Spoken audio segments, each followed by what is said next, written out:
Hola, buenos días a todos los que nos acompañan hoy. Para quienes no me conocen, mi nombre es Betsy Villalobos, yo soy la gerente de mercadeo de Improsa Banca de Inversión. Hoy vamos a tener una actividad de actualización económica y además la presentación de nuestro nuevo fondo de dos nuevos fondos de inversión de mercado de dinero. Vamos a dar 5 minutos para empezar y ya arrancamos con la presentación económica.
Buenos días. Yo estaba dando tiempo a las 10:05. Tal vez para dar inicio vamos a tener unas palabras introductorias a cargo de nuestro gerente general de Improsa SAFI, don Jaime Villa. Le doy la palabra. Buenos días a todos. Un gusto saludarles y tenerlos por aquí. Eh, eh, el día de hoy, Rosa Valores nos invita a una actividad en la que básicamente estaremos escuchando a uno de nuestros principales ejecutivos, don Fernando Estrada, en relación a los temas macroeconómicos que más nos interesan entender y tratar de, pues, de alguna manera sacar conclusiones sobre lo que podemos esperar de la evolución de la economía nacional en los próximos meses, dado no solamente las realidades y particularidades de nuestro país, como también de los efectos de los eventos políticos y económicos que están teniendo lugar alrededor del mundo, ¿verdad? Y su influencia en nuestra actividad económica. Es un momento propicio, indudablemente, por todo este conjunto de fenómenos que estamos viviendo y que han tenido a lo largo del 22 y en los inicios del presente año gran incidencia. La evolución del tipo de cambio, la evolución de las tasas de interés, la evolución de las cifras fiscales, la evolución de la actividad económica. En fin, hay un conjunto muy importante de eventos que han, algunos inesperados incluso, ¿verdad? Entre otros, por supuesto, la evolución de la guerra en Ucrania desde el año pasado hasta la fecha, y otros que de alguna manera ha podido o no concluir como resultado de políticas económicas expansivas o políticas monetarias expansivas que en el pasado se implementaron con el propósito de mitigar los efectos no solo de la pandemia, sino ya a nivel global, sino también algunos elementos que estábamos viviendo desde el 2018 y que conllevaron pues también a una reforma tributaria en el 2019, que hoy estamos viendo sus frutos con el señalamiento que hace el ministro de Hacienda de que el año 2022 alcanzamos un superávit primario importante después de prácticamente más de una década de no tener esta condición. Creo que es un momento propicio también para comentarles a todos ustedes que Improsa SAFI ha lanzado dos nuevos fondos de inversión. Teníamos rato de no salir con nuevos productos al mercado. Por supuesto, el desarrollo y evolución y la maduración de nuestra capacidad operacional, el entendimiento que tenemos una coyuntura interesante en tasas de interés que puede ayudarnos a tener productos muy competitivos desde el inicio y su lanzamiento. Estos fondos de inversión en colones y dólares, que son fondos de mercado de dinero, que les llamamos Improcash, vendrían a complementar muy adecuadamente el funcionamiento de los fondos inmobiliarios que a la fecha administramos, de manera que le podamos poner a la disposición de nuestros clientes un sitio donde puedan invertir transitoriamente el pago de los dividendos que hacen los fondos de inversión inmobiliarios y por supuesto que también sea de utilidad para otro tipo de objetivos empresariales o personales, sean los que fuesen, para administrar sus saldos líquidos de una manera profesional, de una manera competente y por supuesto con la tradicional calidad de servicio que tiene Improsa a la disposición de todos ustedes. Es extraño, ¿verdad? Por supuesto que yo les esté hablando de fondos de mercado de dinero cuando por muchos años les he mencionado que nosotros somos una sociedad especializada, pero en el tema inmobiliario, pero creo que la maduración de la organización nos permite dar este paso. Creo que ya a los casi 23 años de haber nacido Improsa Safi, creo que ya puede dar pasos hacia el desarrollo de otro tipo de productos, aunque mantengamos nosotros nuestra actividad principal en la inversión y en la administración de nuestros fondos inmobiliarios, que van a tener un año 2023 muy intenso en una serie de decisiones estratégicas que estamos llevando a cabo, pero creemos que tenemos la infraestructura capacitada o preparada o acondicionada para administrar esos retos, esa ejecutoria de estrategia que estamos haciendo con los fondos inmobiliarios y al mismo tiempo poner a la disposición de ustedes un nuevo producto. Por otro lado, indudablemente tenemos un puesto de bolsa también mucho más maduro, mucho más curtido, más fortalecido con ejecutivos de muy alto nivel como Fernando, que ahora nos va a hacer una exposición.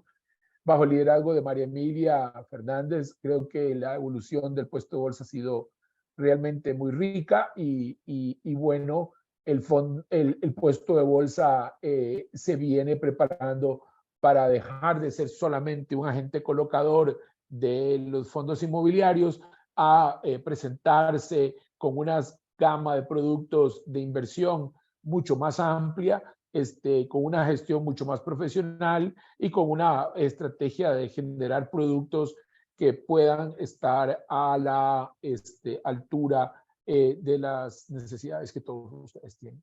Yo creo que esa maduración es tal vez la razón por la cual hoy podemos hablar del lanzamiento de este producto y muy posiblemente en las próximas semanas María Emilia los convocará a también a hablarles del lanzamiento de nuevos productos en los que ella está trabajando y que pronto podrán ampliar esta gama y esta oferta de servicios que el área del puesto de bolsa pone a la disposición de todos ustedes.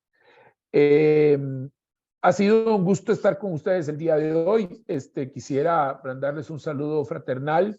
Recordarles que en marzo tenemos nuestras asambleas ordinarias de los 3 fondos que administramos y espero poder verlos a todos ustedes en ese momento de rendición de cuentas. Llevaremos temas muy importantes y espero poder ampliar en ese momento no solamente los elementos de estrategia que estamos llevando a cabo con los fondos inmobiliarios, sino muy probablemente compartir con ustedes un gran evento que estamos planeando realizar, que es precisamente la fusión de los fondos Gibraltar y Crestones a finales de marzo presentándoles a las asambleas ordinarias de ambos fondos dicha propuesta. Nuevamente, muchas gracias por acompañarnos. Dejo el micrófono en manos de Betsy para que ya podamos continuar con el desarrollo de la actividad. Y nuevamente, un muy buen día a todos ustedes. Gracias. Yo le voy a dar el pase directamente a Improsa Valores, que es quien va a estar a cargo de la presentación económica. Le voy a dar el pase primero a María Emilia para que nos cuente un poco la mecánica de cómo vamos a funcionar en la exposición, y ella igual le dará el pase a Fernanda Estrada. Gracias, Betsy, y bienvenidos a todos nuestro público inversionista. Muchas gracias por acompañarnos esta mañana. Hoy vamos a tener, nuestro objetivo de hoy es darles una actualización de la coyuntura económica, tal como lo dijo don Jaime, y presentarles nuestros nuevos fondos de inversión. Le voy a dar el pase a Fernando, porque Fernando es el que va a hablar. En realidad es el experto nuestro gerente de análisis de mercado de inversiones. Ya muchos de ustedes lo conocen, han participado en otros webinars y en reuniones individuales con algunos de ustedes.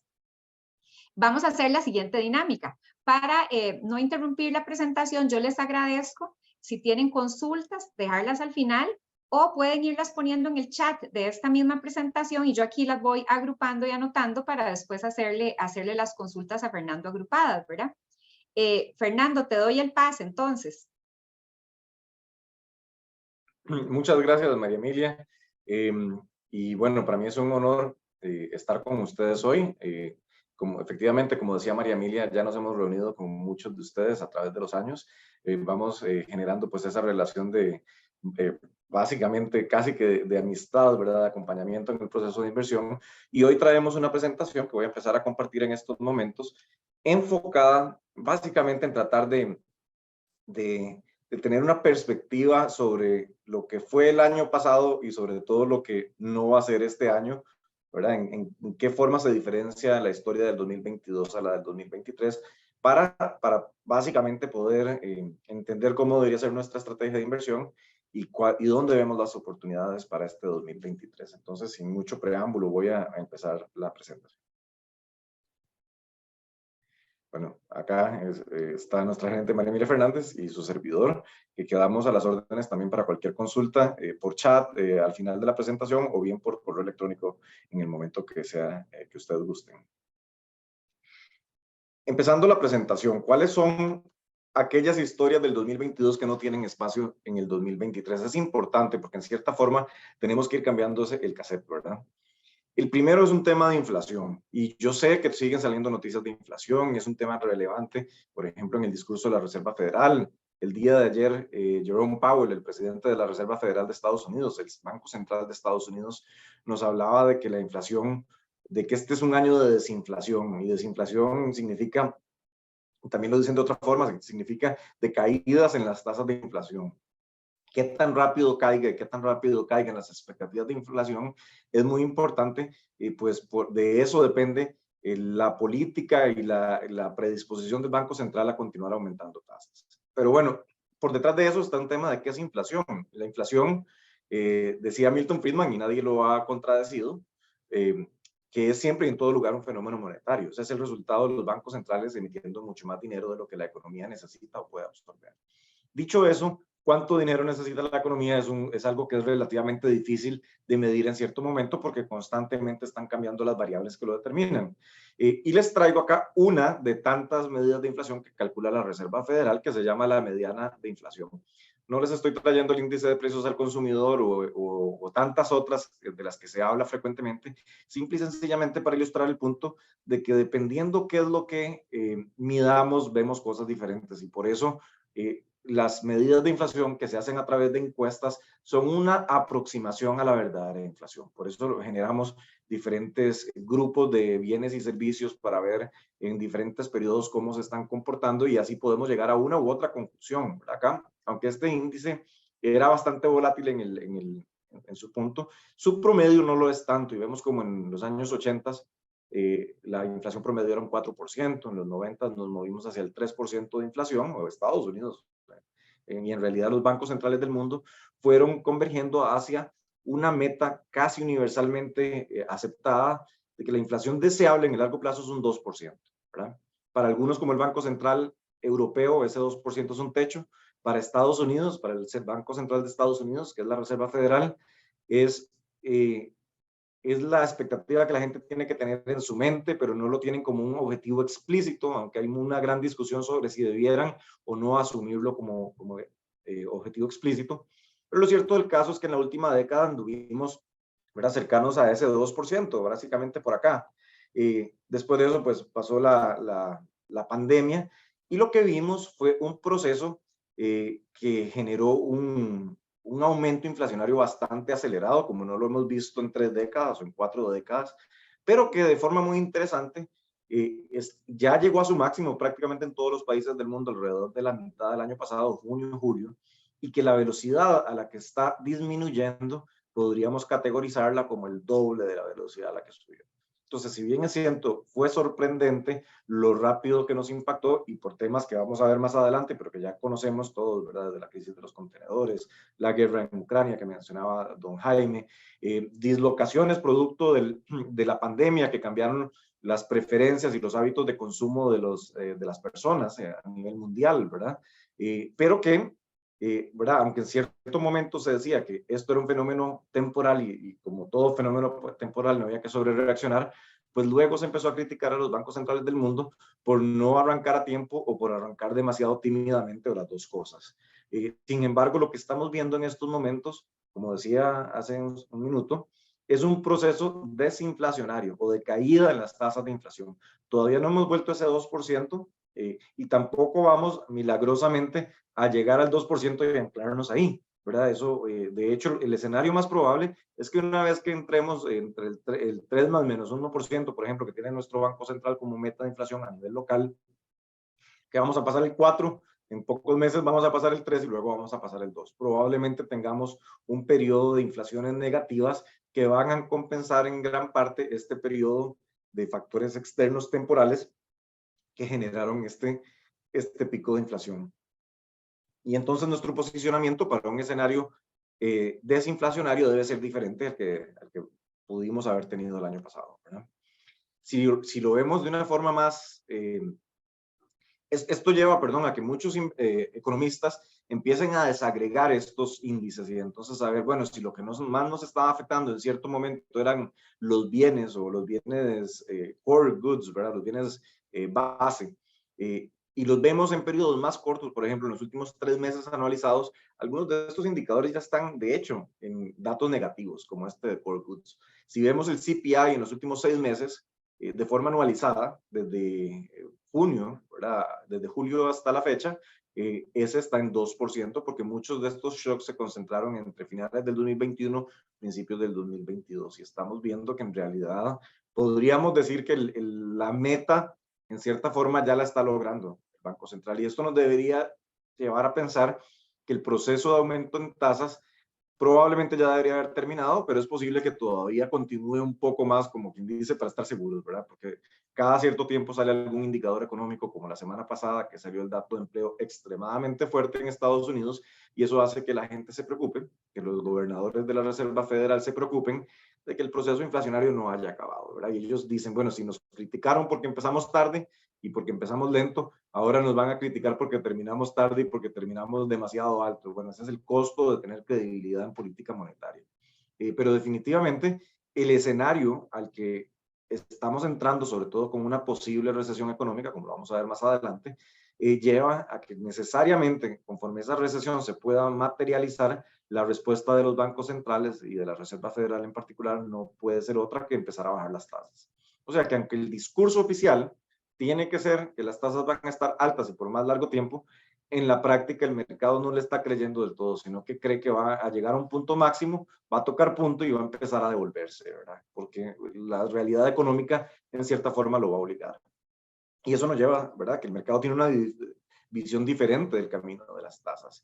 Esta visión, esto es usual cuando a mí me ponen a decir, bueno, ¿y a quién le podemos creer? ¿A la Reserva Federal o al mercado de futuros? Yo tiendo a creerle al mercado. El mercado es gente que, ¿verdad?, que con grandes fondos de inversión en su mayoría, que con su dinero están posicionándose para un escenario u otro. Y esos escenarios tienen una probabilidad de ser autocumplidos en cierta forma, ¿verdad? De suceder, porque toda la gente está esperando que suceda y se están posicionando de esa forma.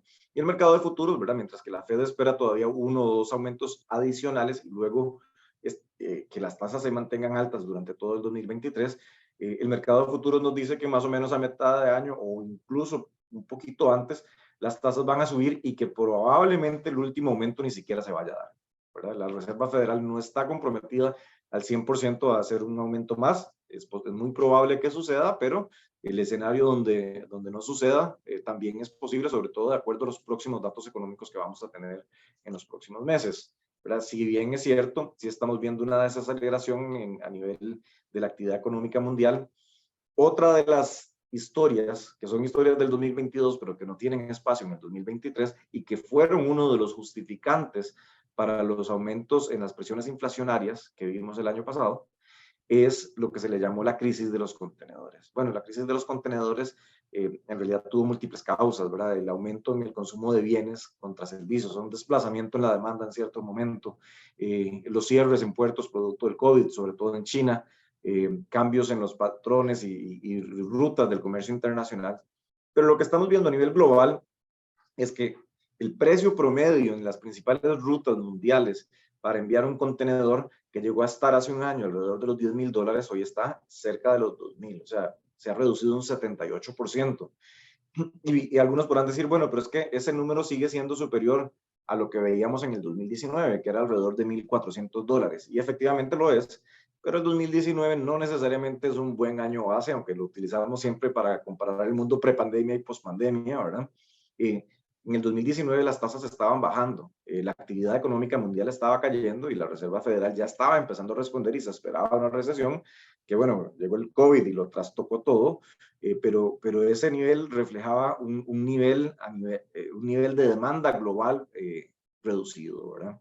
Entonces, estos $2,000 por contenedor probablemente sí es algo cercano al nivel base a nivel mundial, ¿verdad? Aunque, y esperaríamos pues que muy probablemente no volveríamos a ver nuevos picos, así como lo vimos, ¿verdad? Incluso ciertas rutas como China-Costa Rica nos contaban que llegaron a estar por encima de los $20,000 el contenedor, $22,000, $23,000 en su punto máximo, ¿verdad? Hoy andan ya entre los $2,000 y $3,000. Niveles muchísimo más moderados, en línea con lo que está pasando a nivel global, ¿verdad? Entonces, si ese aumento de precios en cierto momento se lo achacaron a la famosa crisis de los contenedores, pues hoy lo que tenemos son presiones desinflacionarias, presiones hacia la baja en los precios, ¿verdad? Porque esto se convierte en mayores márgenes, pero también mayor oportunidad de bajar los precios para incentivar la competencia, sobre todo en un mundo donde la demanda se está desacelerando. El otro punto es la guerra de Rusia invadiendo Ucrania, ¿verdad? Esta tragedia a nivel global generó otro impulso de aumento en precios, sobre todo en lo que tenía que ver con materias primas, ¿verdad? Principalmente materias primas agrícolas, fertilizantes y materias primas energéticas, ¿verdad? Como petróleo y sus derivados, gas natural, diésel, etcétera. Bueno, Rusia a estas alturas muy probablemente perdió la guerra, lo cual no significa que se vaya a rendir o que se vaya a echar para atrás. Puede y está tratando de convertir este conflicto en algo parecido a la Primera Guerra Mundial, ¿verdad? Donde básicamente, lamentablemente, está tratando de ganarlo a punta de tirarle más soldados, que muchos de ellos van a morir, ¿verdad? Se dice que las bajas del ejército ruso superan a 130,000 y según algunos reportes más recientes, incluso de fuentes de inteligencia de Estados Unidos e inglesas, podrían llegar a los 200,000 bajas para Rusia, lo cual es un fracaso y es algo de lo cual va a ser muy difícil que Rusia se recupere. Pero el mundo ha demostrado en este tiempo dos cosas. Un compromiso con Ucrania que se temía que fuera de corto plazo, pero parece sostenerse en el tiempo, y sobre todo una gran resiliencia, ¿verdad? Europa se ha adaptado a buscar nuevas fuentes de gas natural para sustituir el gas natural ruso. Están a punto de hacer nuevas sanciones a Rusia de diésel, que hace un año eran impensables porque ese diésel no existía la capacidad de sustituirlo. Hoy se puede sustituir y lo que va sucediendo es que Rusia queda cada día más aislada. Entonces el problema hacia el futuro que no es un problema del 2023, sino probablemente un problema del 2033 o de la próxima década, es la viabilidad de Rusia como Estado, porque es un país muy grande, es un país que está en un declive demográfico desde hace algunos años, que se ha acelerado con este conflicto, no solamente por los muertos, sino por todos los hombres en edad laboral que han salido del país huyendo la conscripción. Y todo esto pues aumenta el riesgo de que en algún momento el país se empiece a desquebrajar y haya una guerra civil y básicamente un país con las segundas reservas más grandes de armas nucleares, o tal vez las primeras, si no estoy equivocado, podría abrir el comercio en el mercado negro hacia la proliferación nuclear. Y eso es algo que va a hacer el mundo mucho más complicado, pero no es un tema del 2023, es un tema de cómo Rusia tiene la capacidad de ponerle fin a este conflicto sin, ¿verdad? Muy probablemente en el corto plazo va a pasar hacia una dictadura plena, pero esto no necesariamente es sostenible en la medida que el dictador Putin va eventualmente a envejecer y morir y se van a generar luchas de poder en la sucesión, ¿verdad? Pero bueno, este fue uno de los temas que generó de nuevo cambios a nivel global, y cuando nos preguntaban sobre el impacto, la parte de los combustibles estaba bastante clara. No estaba tan claro, pero parecía que Costa Rica podía ser de esos países que se verían beneficiados, ¿verdad? Porque si algunos de los países contra los que competimos para traer inversión extranjera directa son países que están ahí en el borde del teatro de la guerra, pues era fácil ver cómo un CEO o el comité que estuviera tomando la decisión podría inclinarse más a favor de venirse a Costa Rica que irse a Lituania o a Polonia. Y eso es algo que vemos en una filmina más adelante, que es uno de los factores de la historia que explica también los movimientos cambiarios, que es el otro tema, otro de los temas que vamos a tocar rápidamente por acá.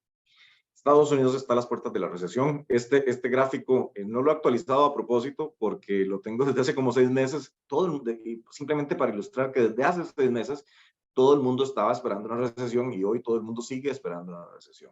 De hecho, el crecimiento del cuarto trimestre sorprendió al alza en un 2.9%, pero hemos visto noticias, sobre todo del sector tecnológico, donde las empresas empiezan a acelerar los procesos de despidos, ¿verdad? Y de reducción de su planilla. El asunto es que cuando todo el mundo empieza a esperar una recesión, ¿qué tipo de recesión tiene todo que ver con cómo se van a comportar las empresas? Y por ejemplo, en una encuesta que publicaba el Wall Street Journal hace semana y media, 98% de los CEOs o de los gerentes generales de las principales empresas de Estados Unidos expresaban que veían que el país iba a entrar en una recesión. Y de hecho, se espera una recesión en todas las regiones excepto China. China no, porque ahora por la apertura al COVID más bien va a tener un repunte en el consumo y en la actividad económica. China ha venido en algo muy parecido a una recesión para ese país en los últimos 3 años. Y bueno, ¿qué tipo de recesión? Pues los CEOs creen que va a ser una recesión corta y poco profunda, o sea, una recesión leve. Y el asunto es que la respuesta de la gente cuando usted espera algo leve es diferente que si usted espera algo muchísimo más consistente. Y eso ha hecho que los ejecutivos hayan tratado de limitar las decisiones de despidos o de frenos a las contrataciones, porque el principal problema que han tenido las empresas durante la última década, sobre todo en el sector tecnológico, es tener la capacidad para atraer el capital humano necesario para seguir creciendo, o sea, contratar a las personas que necesitan y en parte por eso es que sigue creciendo y está en auge toda la parte del teletrabajo, de poder contratar de forma remota en la India, en Costa Rica, personas para que apoyen a los servicios de Estados Unidos, porque no existe la fuerza laboral en Estados Unidos para esto. Y entonces, en esa medida, la fuerza laboral empieza a convertirse más en un fenómeno global que local, sobre todo para las personas que tienen las habilidades para competir de esa forma. Pero lo que podría suceder, ¿verdad? Si todos los CEOs hacen la misma conclusión, es decir, bueno, yo debería estar despidiendo, pero mejor no lo hago porque así es corta, mi problema después de esto va a ser cómo contratar. Sacrifico un poco márgenes y me trato de posponer la decisión lo más posible. Y eso podría llevar a que esta recesión tal vez no se dé del todo. O sea, se entiende por recesión unos trimestres de crecimiento económico negativo, ¿verdad? Pero podría ser que lo que tengamos es un periodo prolongado de crecimiento cercano a cero, o por lo menos por debajo de tendencia, y que durante este tiempo los índices inflacionarios se normalicen y la Reserva Federal pueda decir, bueno, misión cumplida, ya puedo empezar a normalizar las tasas, que significaría bajarlas, para que la actividad económica pueda reiniciar, ¿verdad? En todo caso, si todo tiene que ver con lo que la Reserva Federal cree que debería ser la tasa de desempleo. Históricamente existe una tasa de desempleo no inflacionaria que se calcula a través de las décadas, ¿verdad? Y que antes andaba entre un 4,5 y 5%, y hoy el desempleo está al 3,5%, en mínimos históricos, no vistos desde los años 60. Sin embargo, también nuestra, la fuerza laboral global, la fuerza laboral en Estados Unidos es diferente a la que era en los años 60, y ese tipo de ajustes, pues es un poco temprano para saber si justifican niveles de desempleo consistentemente más bajos que no sean inflacionarios, o si por el contrario, esto puede seguir siendo una fuente de posibles desbalances macroeconómicos y de presiones inflacionarias hacia futuro.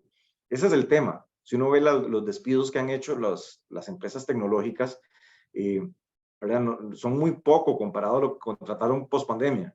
O sea, no son ni una cuarta parte de lo que contrataron en los últimos 2 o 3 años, y eso significa que muy probablemente deberíamos continuar viendo despidos en las próximas semanas y meses en la medida que la actividad económica continúa ralentizándose y reduciéndose, ¿verdad? Otro de los puntos que nos lleva a pensar que definitivamente este es un año en el que vamos a ver la recesión es la inversión de la curva de rendimientos. Y es un indicador un poco técnico, pero que es muy fácil de entender, ¿verdad? Cuando vemos el rendimiento de un bono a 2 años, que ayer andaba cercano a un 4,80, y si vemos el rendimiento de un bono del Tesoro de Estados Unidos a 10 años, que ayer andaba en 3,65, ¿verdad? Vemos más de 100 puntos, perdón, el número de 2 años se me acaba de enredar, pero realmente hacía que esa diferencia fuera alrededor de 75 puntos base, o sea, 0,75. Significa que el mercado, ¿verdad?, está dispuesto a invertir a 10 años a tasas por debajo de las de 2 años. ¿Y por qué haría esto que pareciera contraintuitivo? Bueno, porque el mercado sabe que la tasa de 2 años, cuando ese bono venza dentro de 2 años, la tasa a la que se va a poder refinanciar es significativamente más baja. O sea, el mercado está incorporando sus expectativas de la evolución de tasas con una caída significativa en los próximos meses y años, y por lo tanto es mejor invertir en 10 años, aunque rinda menos, pero asegurando este tipo de flujos durante 10 años, que es algo que no vamos a poder ver hacia futuro. Y es la mayor inversión que hemos visto desde principios de los años 80. Siempre que la curva se ha invertido, y definitivamente siempre que se ha invertido con esta profundidad, hemos visto una recesión. Este es un indicador de los pocos que hay en el mercado financiero que prácticamente nunca fallan, ¿verdad? Entonces, lo estamos viendo nosotros, lo están viendo los CEOs de Estados Unidos, y es una señal clara de que debería venir una recesión. Y en esa recesión, pues todo el mundo sabe cuándo inicia, pero no necesariamente la gente sabe en su momento qué tan profundo puede ser, ¿verdad? Si vamos al 2007-2008, en el 2007 la gente sabía que venía una recesión, pero se pensaba que estaba contenida al sector subprime de casas, y resulta que en realidad era todo el sector de viviendas, y había un nivel de contagio impresionante a nivel mundial que hizo que casi colapsara el sistema bancario internacional.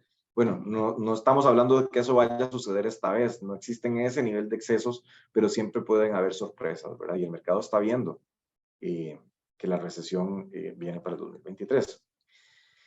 El segundo indicador, y este es un poco más difícil de interpretar porque es un indicador contrario, es de expectativas para el mercado accionario. Y me empiezo a adelantar sobre las conclusiones que tenemos para el 2023. Este indicador se hace de la siguiente forma: se hacen encuestas a los inversionistas institucionales y se le pregunta, ¿usted para el próximo año cree que el resultado va a ser positivo o negativo? ¿Verdad? Y a los positivos se restan los negativos. Y cuando hay más negativos que positivos, o sea, cuando las líneas se ponen acá abajo en rojo, eso demuestra que el mercado está excesivamente negativo, y es un indicador contrario porque usualmente cuando este indicador llega a menos 20, el resultado del mercado accionario en los siguientes 12 meses es un 20% positivo, con una correlación estadística bastante alta. ¿Por qué sucede? Bueno, porque en cierta forma todos los inversionistas institucionales van preparando para la posible, probable recesión, y la forma de prepararse es ir tomando ganancias, ir aumentando la posición de efectivo. Se dé la recesión o no se dé la recesión, llega un momento donde los gestores deciden que ya lo peor ha pasado y que es momento de empezar a volver a colocar esos recursos y ponerlos a trabajar. Y eso genera normalmente un periodo corto de aumentos acelerados en los mercados accionarios, un pop, ¿verdad? Y ese 20% positivo en los siguientes 12 meses a niveles tan fuertes de negatividad nos hace pensar que este año, a diferencia del 2022, en el que todas las clases de activos, los bonos del tesoro, las acciones tuvieron rendimientos negativos, este va a ser un año en el que probablemente todas las clases de activos tengan rendimientos positivos. O sea, para invertir es un año relativamente fácil, porque donde se tire el dardo van a haber resultados positivos. Creemos que los bonos se van a comportar positivamente durante la primera mitad del año y le va a tocar a las acciones la segunda mitad del año. Pero esto ya es la parte donde uno empieza a engranar cómo se mueven los flujos de efectivo dentro de los mercados. Y este nivel de negativismo que hemos tenido, que hemos llegado a menos 40 en ciertos momentos, son consistentes con lo que veíamos en el 2008, por ejemplo. Recordemos que los siguientes 3 o 4 años del 2008 fueron periodos espectacularmente buenos de rendimientos en el mercado accionario, ¿verdad? Parece que se me fue aquí un comentario en rojo, disculpas. Pero bueno, acá lo que quería hacer la transición sobre a nivel internacional, cómo afecta esto a Costa Rica. Y en Costa Rica tenemos 3 historias muy interesantes que las hemos visto en las noticias, pero a veces cuesta un poco ponerlas en contexto. La primera es el hecho de que las zonas francas son el motor de crecimiento principal que tenemos en Costa Rica en estos momentos. Y bueno, eso lo oímos del Banco Central en sus exposiciones, salen las noticias positivas de nuevas empresas que vienen a contratar e instalarse a Costa Rica, pero, ¿verdad? ¿Cómo lo cuantificamos? Y hay una empresa que se llama fdiintelligence.com que genera un indicador que lo llaman Greenfield Investment. Greenfield Investment es la inversión en zonas francas, ¿verdad? La construcción de bodegas y todo esto en zonas francas. Y crean este indicador donde un 1 es un país que atrae la cantidad de inversión extranjera directa que uno esperaría para el tamaño de su economía, o sea, para poder hacer los países comparables, ¿verdad? Porque hay países muy grandes y países muy pequeños, y obviamente mover la aguja en un país grande es mucho más difícil que moverlo en un país mediano o en un país pequeño, ¿verdad? Pero lo que vemos es que Costa Rica durante el 2021, el primer año que podríamos llamar post-pandemia, fue líder a nivel global en la capacidad de atracción de inversión, de Greenfield Investment, o de inversión para zonas francas. ¿Y cuánto trajo? Bueno, trajo 11.39 veces lo que deberíamos haber esperado para una economía del tamaño de Costa Rica, ¿verdad? Dentro de los países con los que competíamos, que se los comentaba antes, estaba Lituania, que trajo 8 veces lo esperable para el tamaño de su economía, Serbia, Polonia, por aquí está Latvia, de acá que se me cortó un poquito, Latvia, Letonia, perdón, en español, el país de donde viene la esposa del presidente.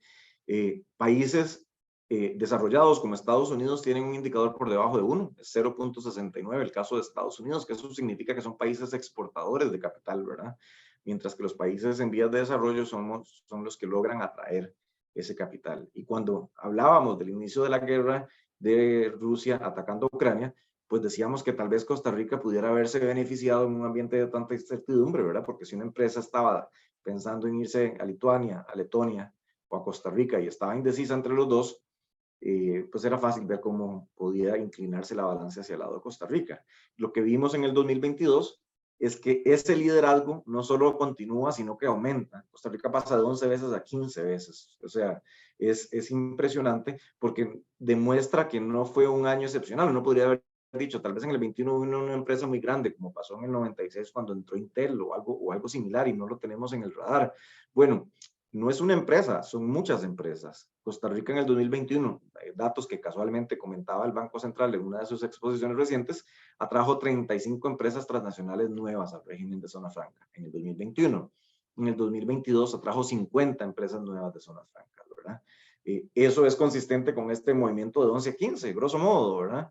Vemos también que Emiratos Árabes Unidos pasa como de 9º a 2º, y esto es ese capital ruso que trata de evadir sanciones y refugiarse en ciertas legislaciones neutrales y amigables con ellos, que algunos de nuestros competidores, como Polonia, Estonia, ya no está Latvia ahí, aunque no están todos los países, bajan un poco en su ranking, y Costa Rica sube. O sea que efectivamente pudimos continuar viéndonos beneficiados de ese proceso de ese proceso de, le han llamado friendshoring o nearshoring, ¿verdad? Que inició un poco con Trump, donde decían, bueno, es que queremos traernos la inversión extranjera directa hacia legislaciones que estén más alineadas con nuestros valores, que sean más amistosas con el capital y que no traten de chantajearnos en algún momento, ¿verdad? Cuando así lo utilicen como herramienta de negociación.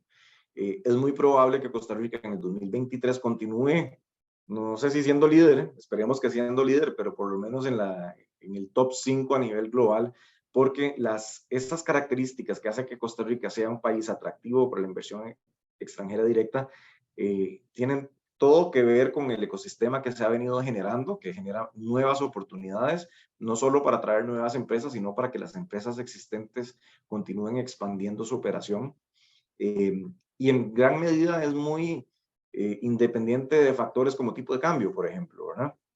Cuando nos vemos contra la región, y esto es relevante, sobre todo cuando uno oye a ciertos analistas decir que la apreciación cambiaria nos hace perder competitividad, ¿verdad? Que vean a Colombia, por ejemplo, que es un país exportador de petróleo, o a República Dominicana, que tiene un sector turístico un poquito más grande que el de Costa Rica, pero muy enfocado en todo incluidos y con mucho menos encadenamientos que lo que tiene Costa Rica. Vemos que Costa Rica está totalmente en otra liga contra la región, y esto es bueno, ¿verdad? Porque no estamos compitiendo, ¿verdad? Con El Salvador, no estamos compitiendo con Perú, ni con Panamá. Incluso Panamá tiene su gran ventaja, que es el canal, pero no ha logrado consolidarse en lo que es Costa Rica, que es un líder global, por ejemplo, en la exportación de dispositivos médicos, que es lo que más exportamos en estos momentos. Y eso a veces toma a algunas personas por sorpresa, ¿verdad? Cuando se le preguntaba a algún familiar, ¿qué es lo que Costa Rica más exporta? La gente a veces agrícolas, y los productos agrícolas pues siguen exportándose, son importantes, pero tienen una importancia relativa cada vez más pequeña, ¿verdad? Cada vez exportamos más software, más servicios empresariales y más dispositivos médicos. Dispositivos médicos es el principal producto de exportación de Costa Rica en estos momentos, y uno de los que continúa creciendo más rápidamente, así que tampoco parece que vaya a cambiar en el corto plazo. Eso nos lleva, ¿verdad?, que la actividad económica, aunque se ha venido desacelerando, nos cuenta dos historias. Una, la parte de zonas francas, ¿verdad? Y la otra, la parte del resto de la economía, ¿verdad? Si vamos a los regímenes especiales que refleja específicamente la parte de zonas francas, pues vemos varias cosas en los últimos años. Primero, que por primera vez el sector tuvo crecimientos negativos, solo fue 3 meses, esto fue en el momento más álgido de la pandemia, y rápidamente empezó a rebotar al punto que en cierto momento estuvo creciendo a tasas anualizadas cercanas al 33%, ¿verdad? Niveles que obviamente no se pueden sostener consistentemente, ¿verdad? Digamos una normalización, pero de nuevo estamos viendo una aceleración, y hoy el sector de zonas francas está creciendo una tasa aproximada del 16,5% a noviembre del año pasado. En estos 4 años, este sector pasó de representar un 10% de la producción del país a prácticamente un 15%, o sea, es un incremento de un 50%. ¿Qué significa eso? Bueno, que si un 15% de la economía crece a un mínimo del 15%, pues nuestro país tiene un piso de crecimiento, aunque el resto de los sectores no hagamos nada, ¿verdad? De un 2,25 como mínimo. Esto va subiendo nuestro crecimiento natural en el mediano y largo plazo, y es positivo por la creación de empleos, aunque también eso genera dificultades en contratación y quejas de las capacidades de las empresas para conseguir la mano de obra necesaria, pero de una u otra forma la están consiguiendo, ¿verdad? A veces ellos mismos han tenido que crear sus programas de capacitación para poder permitir la transición de personas del sector agrícola ¿verdad?, al sector de tecnología, al sector de manufactura en tecnología, ¿verdad?, con una capacitación básica en inglés, en ciertos procesos, pero que les permite a las personas acceder a salarios que muchas veces son más del doble o incluso el triple de lo que estaban generando en su sector anterior, y esto de nuevo es positivo para el consumo y para el crecimiento del país. Lo que vemos por el otro lado es que el régimen definitivo, lo que llamamos, ¿verdad?, la parte de la demanda interna, está creciendo a tasas muy cercanas a 0.7. Y esto, de nuevo, no es sorpresa, porque es el resultado del fuerte aumento en las tasas que hizo el Banco Central. Y de nuevo volvemos al tema de inflación, ¿verdad? El Banco Central en un inicio tuvo el mismo discurso de la Reserva Federal, decir, vean, esto es un fenómeno de corto plazo, es un fenómeno exógeno, en el caso de Costa Rica 100% importado, no vamos a sobrereaccionar, pero lo que pasó algunos meses después es que la práctica sí sobrereaccionaron y pasaron de una tasa de política monetaria de 0,75 a 9% en cuestión de 11 meses, y eso tuvo el efecto básicamente de deprimir el consumo, ¿verdad? Muchas personas que habrían pensado en comprarse un vehículo nuevo, por ejemplo, pues no pueden comprárselo porque las cuotas les aumentaron significativamente. Personas que iban a comprar casa han decidido posponer su decisión de compra de casa o han tenido que reducir la casa a una casa de un valor monetario más bajo, porque en todos estos casos, que son los sectores más sensibles a tasa, el verdadero precio de entrada es la tasa de interés, es la cuota que tengo que pagar, ¿verdad?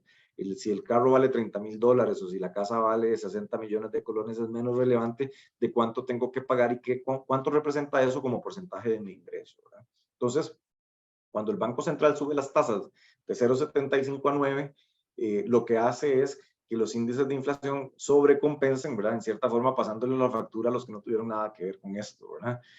Habría sido tal vez deseable permitir niveles de inflación que se ajustaran más lentamente, pero esta es la decisión que tomó el Banco Central y que se entiende en cierta forma, ¿verdad? Por la necesidad de continuar creando credibilidad a nivel global. Ellos hablaban en cierto momento de las expectativas de inflación, que es un indicador que, bueno, por un lado dejaron de publicarlo o tal vez incluso de hacerlo durante la pandemia, luego lo trajeron como justificante, que la tasa política monetaria tenía que estar un punto por arriba de las expectativas de inflación de corto plazo, y recientemente que han bajado las expectativas de inflación, pues ya no lo mencionan, ¿verdad? Entonces, ahora hay pocos justificantes para ver por qué el Banco Central mantiene su tasa de política monetaria al 9%. Una de nuestros pronósticos es que probablemente tan pronto como se hagan la emisión de eurobonos y probablemente que va a coincidir antes o después con una mejora en la calificación crediticia del país, el Banco Central va a tener que empezar a bajar las tasas. Porque de lo contrario va a seguir propiciando un proceso de apreciación cambiaria, porque otro de los factores, ¿verdad? El tipo de cambio es un precio, lo comento un poco más adelante, pero me voy adelantando. Como precio está sujeto a las leyes de la oferta y la demanda. Si tenemos una gran oferta de dólares por el sector de zonas francas que está creciendo al 16,5%, que son sectores que no se financian localmente, se financian con su casa matriz, ¿verdad? De afuera vienen los dólares para pagar salarios que se convierten a colones, para pagarle a proveedores, ¿verdad? Para comprar equipos y servicios.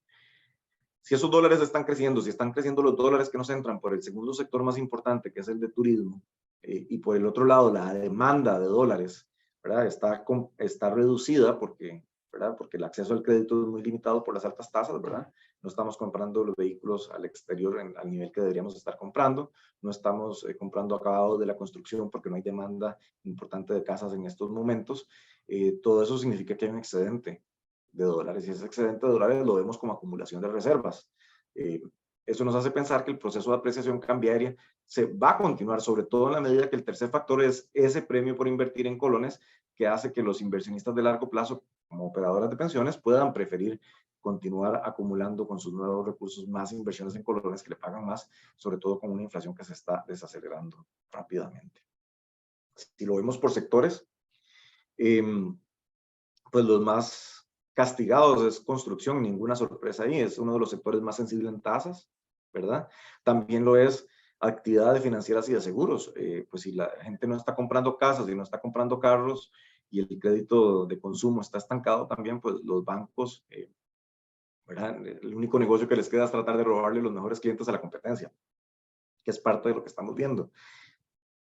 En ciertos momentos también vemos procesos donde por ejemplo, con una apreciación tan acelerada de tipo de cambio, algunas personas y empresas aprovechan para reducir exposición cambiaria, ¿verdad? Por ejemplo, convirtiendo parte de sus créditos de dólares a colones, porque quieren aprovechar. Y eso genera rebotes, que es lo que estamos viendo en estos días, ¿verdad? Recuerden que los mercados no se comportan siempre en línea recta. Pero si vemos los índices de inflación en Costa Rica, el índice de precios al consumidor es la línea punteada del medio, amarilla. El índice de precios al productor de manufactura, que se considera que es un indicador adelantado de inflación, las dos nos cuentan básicamente la misma historia, ¿verdad? Una inflación que subió a tasas aceleradas por factores externos no monetarios, ¿verdad? Y no tenía tanto que ver con que las tasas estuvieran altas o bajas, eran fenómenos que nos venían del exterior, pero también tasas que desde mitad del año pasado se están ajustando a una velocidad que es prácticamente el doble de la velocidad con la que subió, que ya era algo impresionante, ¿verdad? Si vemos el excedente por arriba de la banda objetivo del Banco Central, que es entre 2 y 4%, pues ya hemos devuelto la mitad del excedente, por lo menos en el índice de precios al consumidor, que es el que tiene esa banda. Y eso nos hace pensar que con una alta probabilidad para mitades de este año vamos a estar dentro de la banda y probablemente para finales de este año la inflación de la que estemos hablando para el 2023 van a ser números negativos, no positivos, ¿verdad? ¿Qué hizo el aumento en tasas? Bueno, que al deprimir el sector de demanda interna, esa recuperación que veíamos en el empleo, que llegó a tasas exorbitantes, ¿verdad? Catastróficas, realmente del 24%, haya frenado su nivel de crecimiento, ¿verdad? Porque las empresas no son capaces de financiar nuevos proyectos de expansión y empiezan a entrar pues en un proceso básicamente de tratar de producir más con los empleados o con la fuerza laboral que tienen. Esto es lamentable, ¿verdad? Porque creo que es uno de los costos de lo que se podría catalogar como una sobrereacción en política monetaria del Banco Central, que creemos que debería empezar a corregirse antes de finales del primer trimestre. Deberíamos ver la primera reducción en tasas del Banco Central. Este gráfico, nada más para ilustrar que Costa Rica tiene un alto apalancamiento con lo que pasa en Estados Unidos. Si Estados Unidos efectivamente entra en recesión, pues vamos a ver una caída en nuestra actividad económica, pero por la misma lógica, cuando Estados Unidos se acelera, también se acelera Costa Rica. Y entrando al penúltimo punto que quería compartir con ustedes, que es el tema cambiario, donde hay tanta especulación, ¿verdad? El otro día hablaban de que un experto decía que el tipo de cambio tenía que estar en su nivel natural de 620. Y, bueno, permítanme decirles, no existe un nivel natural de tipo de cambio para Costa Rica. Costa Rica ha tenido dos historias recientes, relativamente recientes, ¿verdad? Vivió 26 años bajo un esquema de tipo de cambio reptante que se llamaba mini devaluaciones, ¿verdad? Donde el Banco Central anunciaba una pauta de devaluación y eso para otros países que lo tuvieron, fue un sistema de transición que duró 2 o 3 años, que generaba muchos problemas y por lo tanto era abandonado. Costa Rica tiene un récord Guinness, ¿verdad? Probablemente el país que tuvo las mini-devaluaciones más largas de la historia, 26 años, alguna gente lo redondea a casi 30, pero desde hace 16 años estamos en flotación, ¿verdad? Desde agosto del 2006, 17 años cumplimos este año, ¿verdad? Pronto, en menos de 10 años, vamos a este sistema de flotación que es lo más adecuado y moderno para los países. Lo que hace es transicionar el enfoque de los bancos centrales hacia tratar de crear condiciones de inflación baja y estable. Y el tipo de cambio se vuelve una variable dependiente. O sea, en otras palabras, es una válvula de escape, ¿verdad? Como hablábamos, por eso es que hablábamos del sector de zonas francas y más adelante del sector de turismo, porque si es un precio, si es un macro precio, ese precio va a subir cuando haya mucha demanda de dólares y va a bajar cuando haya mucho excedente y nadie los quiera comprar. Y es un proceso que tiene una cierta oscilación alrededor de una media. El Banco Central lo llama eso, se me acaba de ir el término, pero es básicamente dónde debería estar el banco, el tipo de cambio en el mediano plazo, pero no significa que exista ningún tipo de ancla que lo lleva a eso. Si dijéramos que el tipo de cambio, su tendencia de mediano plazo es 600, por inventar un número que no necesariamente es ese, ¿verdad? No hay nada en el mercado que haga que no pueda subir más cuando haya un faltante de divisas o que no pueda bajar más. De hecho, si vemos periodos recientes de inestabilidad cambiaria y nos vamos al segundo semestre del 2019, cuando se discutía la reforma fiscal y el mundo estaba pues un poco, ¿verdad? En el mundo no, todos los inversionistas costarricenses estaban preocupados de que el país pudiera entrar a default, que si no pasaba la reforma fiscal, el país no iba a poder pagar sus deudas y que si pasaba la reforma fiscal, las empresas iban a quebrar. O sea, había todos los niveles de exageración que podamos creer alrededor de ese fenómeno, que es algo normal en cierta forma. Eso produjo una corrida cambiaria y todo el mundo trató de volver a comprar dólares para poder dormir tranquilo, ¿verdad? Decían, es que si usted vivió la época de Carazo, se va a acordar, bueno, la época de Carazo tenía un tipo de cambio fijo, que era algo muy diferente a lo que existe desde hace 17 años en Costa Rica. Y eso produjo una corrida donde el Banco Central fue el que vendió dólares de reservas para poder modular la velocidad de crecimiento. Y eso es en el fondo la única función del Banco Central en temas de tipo de cambio, definir qué tan rápido puede subir y qué tan rápido puede bajar. Y ahí sí vemos que el Banco Central tiene una cierta función simétrica de intervención. O sea, que lo que permite que suba un periodo, esto fue en 6 meses, ¿verdad? El máximo de tipo de cambio se dio 2 días antes de la aprobación de la reforma fiscal, permite que baje, aquí fue en 9 meses, a septiembre del 2019, que todo el mundo esperaba de evaluación, a muchos los agarró por sorpresa un proceso de apreciación, porque en el fondo toda la gente que quería dólares para dormir tranquilo las compró en este periodo. Y lo que pasó en el siguiente periodo es que tenían que vender dólares para pagar impuestos, para pagar salarios, o simple y sencillamente, ¿verdad?, para aprovechar oportunidades de inversión en moneda local, donde las tasas sí subieron significativamente, de forma similar a lo que ha pasado en estos momentos. Cuando el tipo de cambio se mueve muy rápido, de igual manera lo que estamos viendo en estos días, llega un punto donde la psicología del mercado hace que las personas digan, bueno, este es mi momento de no volver a sufrir, ¿verdad? De cambiar mi préstamo de dólares que me hizo sufrir aquí a colones, o de comprar los dólares baratos que no me dio tiempo de comprar la vez pasada. Entonces se generan rebotes. Esos rebotes no cambian necesariamente la tendencia, y de hecho si vemos el 2019, el 14 de diciembre, básicamente alrededor de la época normal de pago de quincena y aguinaldos, se tocaron los mínimos del año, que fueron incluso inferiores a los que tuvimos en el 2018, pre-pánico de reforma fiscal. Esta vez, ¿qué vemos? Bueno, un proceso, hay diferentes historias en este gráfico, ¿verdad? Está la época de la pandemia, donde dejó de llegar el turismo, pero también en un inicio dejamos de gastar en combustibles y los combustibles se volvieron casi gratis. Luego, pues sí tuvimos un faltante, ¿verdad? Pero en la medida que las tasas empezaron a subir, sobre todo las tasas de política monetaria y las tasas del gobierno que incentivan la inversión en colones, ese faltante empezó a desaparecer. La última etapa, que podríamos llamar el primer semestre del 2022, fue de nuevo una corrida o un movimiento de cartera de inversiones. Esta vez no fue el inversionista físico como lo hizo en esta época, sino que fueron las operadoras de pensiones que empezaron a tratar de salir fuertemente para diversificar sus inversiones fuera del país. El máximo, sin embargo, coincide con otro evento, y es que el Banco Central las obligó a ir a Monex, a hacer sus operaciones en Monex, y no hacerlo a través de las ventanillas cambiarias, porque esto generaba una cierta profecía autocumplida, ¿verdad? Una operadora empezaba a llamar a diferentes bancos para ver si le vendían una cantidad importante de dólares, y los bancos escuchaban que había mucha demanda de dólares y subían sus ventanillas, ¿verdad? Eso desaparece en Monex, y justamente coincide con que a mitad del año pasado, también con los picos de inflación, el tipo de cambio empieza a devolverse, ¿verdad? Y se devuelve de una velocidad de nuevo el doble de lo que subió, ¿verdad?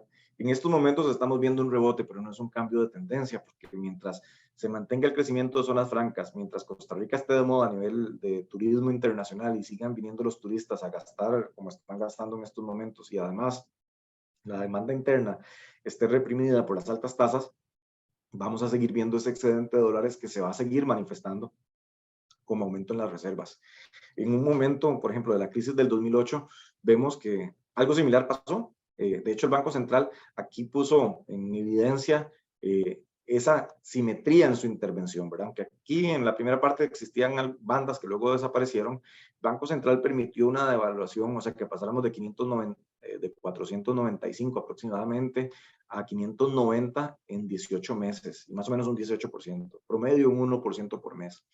Y en los siguientes 18 meses llegamos de vuelta a 500, prácticamente devolvimos en cuestión de, ¿verdad? ¿Cuántos son? 3 años, ¿sí? Todo el movimiento hacia el alza se vino hacia la baja, que es lo mismo, es esa misma simetría que vemos entre el 18 y el 19, ¿verdad? 6 meses para arriba, 9 meses para abajo, o lo que estamos viendo ahora, ¿verdad? Donde en cierta manera el Banco Central permite que el tipo de cambio vuelva hacia algo parecido a una paridad central. Ese es el término que se me olvidó anteriormente. Esa paridad central no es un piso, simple y sencillamente es un indicador de mediano y largo plazo que puede permitir al Banco Central, por ejemplo, decidir acumular reservas de una forma acelerada en los próximos meses, que eso es lo que creemos que va a pasar en la segunda mitad o en este año 2023.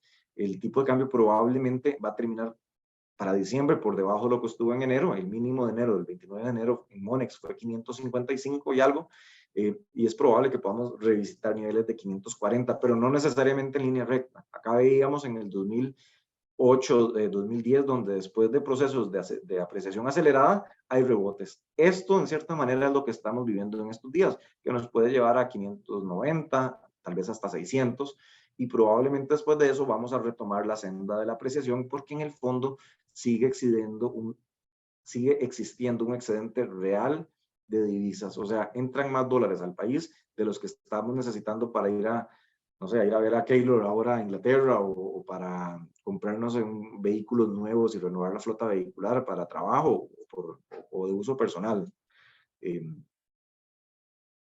En el tema de tasas, bueno, mientras la tasa de política monetaria continúe a niveles del 9%, la tasa básica pasiva va a continuar aumentando. Históricamente la tasa básica tiene un spread de unos 100 puntos base, un punto porcentual por encima de la tasa de política monetaria. Por efectos de cálculo tiene un rezago y esto probablemente continúe, pero no creen, o sea, si el Banco Central no baja la tasa de política monetaria, la tasa básica va a ir al 10%. Yo creo que no va a suceder porque creo que más pronto de lo que mucha gente espera, en los próximos 3 meses probablemente, el Banco Central va a empezar a bajar su tasa de política monetaria. Hoy debería estar como máximo en el 7%, ¿verdad? En mi opinión. Y esas reducciones también deberían darse relativamente fuerte. Vemos en colones una curva muy plana de rendimientos, significa que los rendimientos de corto plazo, tasa de política monetaria al 9%, bonos de largo plazo al 9,5%, parecieran no incentivar la inversión a plazo. Sin embargo, de nuevo, nuestro mercado es cada vez más sofisticado y por la misma lógica que en Estados Unidos un tesoro de 10 años rinde menos que un tesoro de 2, en Costa Rica hay una gran oportunidad de inversión en el largo plazo porque estos bonos van a volverse muy escasos con la emisión de eurobonos, que es el último punto que les quería presentar. El 2023 es un año muy particular porque no es un año de una... Miren, espero que voy a apagar mi video porque, perdón, tuve una señal de que mi internet fue inestable y no quiero que me escuchen bien. Este es un año donde van a haber 2 emisiones de $1.500 millones cada una, ¿verdad? Y normalmente ya sabemos lo que pasa cuando se dan emisiones de eurobonos. Lo principal es que el gobierno deja de presionar las tasas internas porque prácticamente desaparece de las subastas. Y eso significa que todos los bancos, todas las aseguradoras, los fondos de pensiones que quieran continuar aumentando su posición de inversión en colones, realmente van a tener que ir a buscarlo en el mercado secundario y eso va a hacer que los precios del mercado secundario aumenten y probablemente de forma acelerada. Todo esto se da en un contexto donde las operadoras de pensiones, las calificadoras de crédito nos van a tener que mejorar las calificaciones. Creo que ya hoy están tarde para haber hecho la primera mejora, pero van a venir varias, porque Costa Rica es una de las historias de éxito más fuertes que hay a nivel mundial en términos de la consolidación fiscal. Casi 5 puntos desde el déficit mayor que tuvimos en el 2020 al superávit primario que tenemos en el 2022 de 2,1%, que probablemente lo revisen un poquito al alza todavía, hace creer que deberían, o sea, que las calificadoras están en cierta forma equivocadas en tardar tanto en mejorarlo.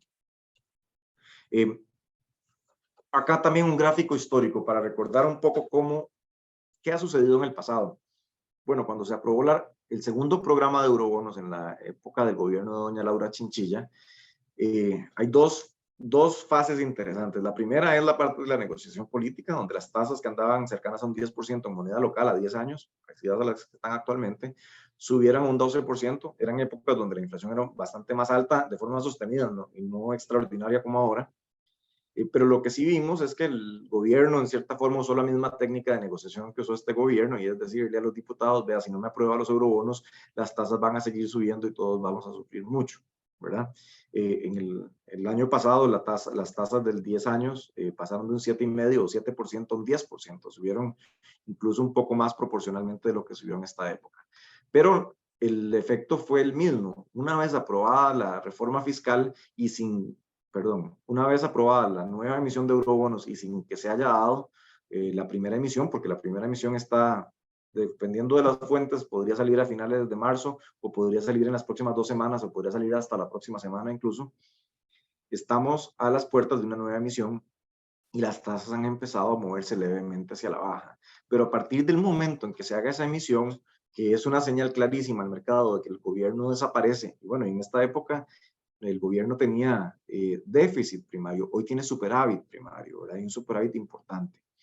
Las tasas empiezan a bajar a partir de ese punto. Visto de otra forma, los bonos empiezan a subir de precio de forma acelerada. Levemente el mercado trata de ver si el nivel pre-subida de tasas es el nivel correcto, pero luego se abandona porque es un factor técnico muy fuerte, que es esa ausencia de emisión primaria, lo que hace que las tasas tengan que ajustarse, y de hecho pasaron del 12 al 8% en menos de 6 meses, ¿verdad? Esta vez creemos que este escenario se va a repetir con una muy alta probabilidad en los siguientes meses a la primera emisión de eurobonos. Bueno, esta fue una emisión de 1.000 millones. Este año tenemos 3.000 millones divididos en 2 emisiones. La primera inminente y la segunda para el tercer o cuarto trimestre, entre septiembre y noviembre, usualmente es cuando saldría un país como Costa Rica. En la última emisión de eurobonos de aquella época, pues las tasas que habían empezado a subir por factores internos y externos, pues de nuevo tuvieron otro movimiento fuerte hacia la baja, en la medida que de nuevo se repitió este ciclo donde el Ministerio de Hacienda desaparece del mercado, ¿verdad? Las reservas siguen creciendo, de hecho es un indicador que es interesante verlo de forma diaria. El Banco Central anunció que su meta para este año es llegar a más de 12.000 millones de dólares, que es un monto inédito de reservas, y al ritmo al que está comprando no sería sorprendente que deje ese monto por detrás y que haga un pago anticipado del préstamo del Fondo Latinoamericano de Reservas, del FLAR. Probablemente eso lo haría hacia mediados de año, si fuera el caso. Bueno, para confirmar, ¿verdad?, que la subida en tasas tiene un efecto real en la economía, la venta de vehículos nuevos, que se venía recuperando después de casi haber llegado a cero en momentos de la pandemia, se frenó, se cayó fuertemente hacia mediados de año, y básicamente esto no se va a recuperar fuertemente hasta que las tasas no empiecen a devolverse. Estamos a niveles probablemente de un 50% de lo que deberíamos estar, o un 70% de lo que deberíamos estar en estos momentos. Y si vemos el sector de turismo, que lo dejé de último, pero en realidad debí tal vez haber empezado con esto después de hablar de zonas francas, en números absolutos, ¿verdad?, el Banco Central dice que todavía no hemos recuperado los niveles prepandemia, pero los números absolutos son un poco engañosos, ¿verdad?, porque no es lo mismo el turismo aéreo, sobre todo tampoco es lo mismo el turismo que entra por el Juan Santamaría que el que entra por el aeropuerto de Guanacaste, que el turismo terrestre y fluvial. Vemos un faltante muy grande de turismo terrestre, pero es un turismo que históricamente aportaba pocas divisas, ¿verdad? Es turismo principalmente centroamericano, en su mayoría nicaragüense, y en Nicaragua en los últimos años hemos visto que hay un movimiento más bien hacia Estados Unidos porque por producto de la dictadura les dan asilo político. Entonces más bien hay sectores como la construcción que reportan escasez de mano de obra, o personas que se han ido a vivir a Estados Unidos, y eso reduce pues el turismo de sus compatriotas hacia Costa Rica. Pero en el Daniel Oduber, específicamente en Guanacaste, la historia es totalmente diferente. En el año aparentemente llegó un 11% por arriba de lo que tuvimos el año del 2019, pero si veíamos el comparativo mes a mes en los momentos de la temporada baja, en septiembre-octubre, estaba un 30-40% por arriba de lo que estaba en el 2019. Y es un turismo que en el 19 venía 5 días, aquí estamos viendo nada más número de personas, hoy en día viene 15 días, viene un mes, hace teletrabajo, a veces se queda 3 meses, otras veces empieza a pensar en venirse a vivir a Costa Rica, y básicamente Guanacaste, según muchos de nuestros clientes y amigos que nos comentan, prácticamente no tuvo temporada baja este año. O sea, hay hoteles que estuvieron, ¿verdad?, que si tenían precios normalmente en temporada baja de $150 la noche, y estuvieron en $700-800 durante ese periodo. El impacto en términos de generación probablemente está subestimado en las estadísticas del Banco Central, y esto pues pasa cada cierto tiempo hasta que vayan actualizando la metodología. Pero se ve por todas se ve en las estadísticas de Airbnb, se ve en la demanda por alojamientos de hoteles y de corto plazo, y en general en los niveles anecdóticos de la industria turística, ¿verdad? Los rendimientos de los fondos inmobiliarios, pues bueno, acá hay un tema, ¿verdad? En la medida que los fondos van a tener que irse reinventando e invirtiendo en este periodo, tienen un impacto en el corto plazo, pero hay una expectativa de mayor ocupación también en línea con el mayor nivel de actividad económica global. Ha habido definitivamente uno de los sectores que ha sido más impactado por el cambio en las tendencias globales, pero que se ha venido adaptando. Esa adaptación tarda a veces su tiempo, ¿verdad?, en reacondicionar los espacios a las nuevas tendencias del mercado. Los fondos nuestros han venido desde hace algunos años enfocándose en el sector de zonas francas y en el sector industrial, y esta estrategia parece tener todo el sentido del mundo, y lo que les ha permitido ser muy resilientes al golpe de la pandemia en un inicio y luego a los cambios globales. Entonces, en conclusiones, y para no ir quitándoles mucho tiempo, creo que me pasé unos 15 minutos de lo que tenía que haber durado. ¿Cómo nos posicionamos para un año desinflacionario? Bueno, un año donde donde los indicadores de inflación van hacia la baja, es un año donde las inversiones en renta fija, en bonos, particularmente bonos de largo plazo, tienen particularmente buenos resultados. En el caso de Costa Rica, las inversiones en bonos del gobierno, tanto en moneda local, tanto en colones como en dólares, van a ser bastante positivas, probablemente más positivas en colones, pero cuánto de esto pueda invertir cierta persona, pues depende de la conversación que ustedes tengan con su asesor, pues depende de preferencias al riesgo, de verdad, de tolerancia a la volatilidad y de muchos otros factores que es más típico de lo que la asesoría depende de esa relación cercana con su asesor. Es un año de emisión internacional inédita, 3.000 millones de dólares.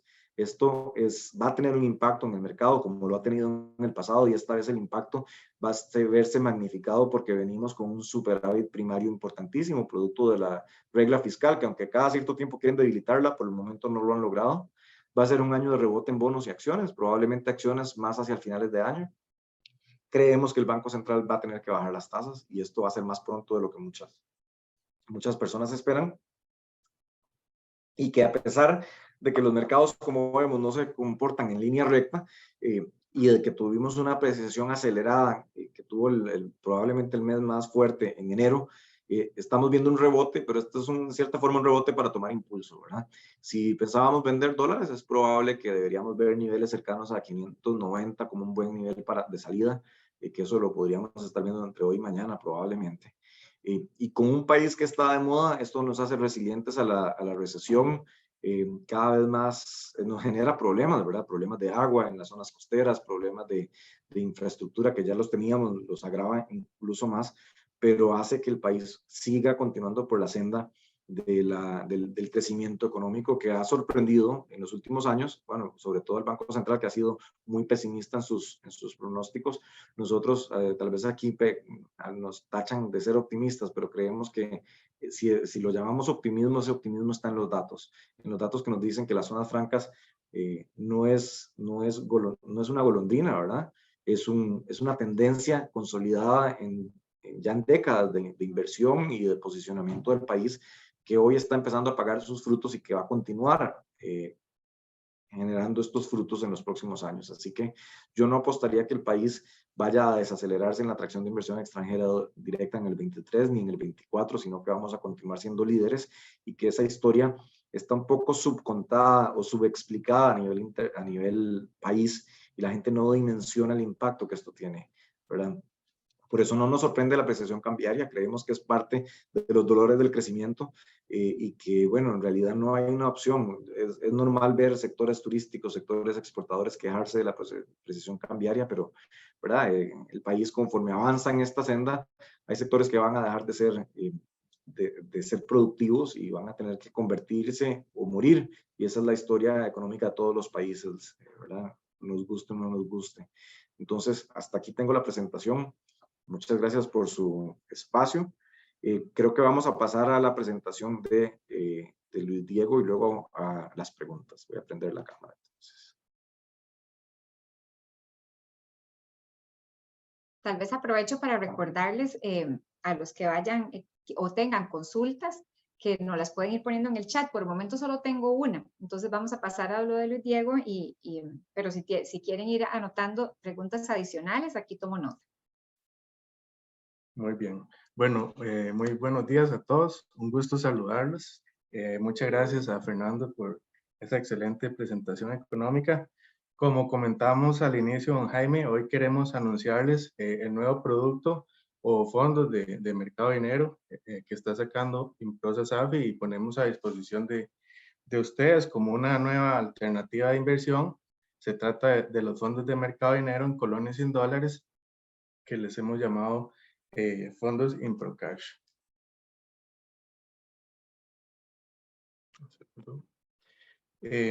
Permítame presentarme, mi nombre es Luis Diego Montero, yo soy el gestor de los fondos financieros y junto a mí me acompaña un equipo de expertos que en conjunto vamos a estar gestionando y administrando los fondos para ofrecerles a ustedes un producto de mucho valor. Permítame hacerle una propuesta de inversión en esta presentación, comentarles de las características de los fondos ImproCash, hacer un repaso de la industria de fondos de inversión y comentarles un poco acerca del grupo financiero Improsa. Pues nuestra propuesta de inversión es que convierta su liquidez en inversión. Esos saldos que tiene a la vista o transitoriamente esperando una inversión de más largo plazo, nosotros se los podemos gestionar por medio de los fondos de mercado de dinero ImproCash. Les voy a hacer una presentación breve del producto.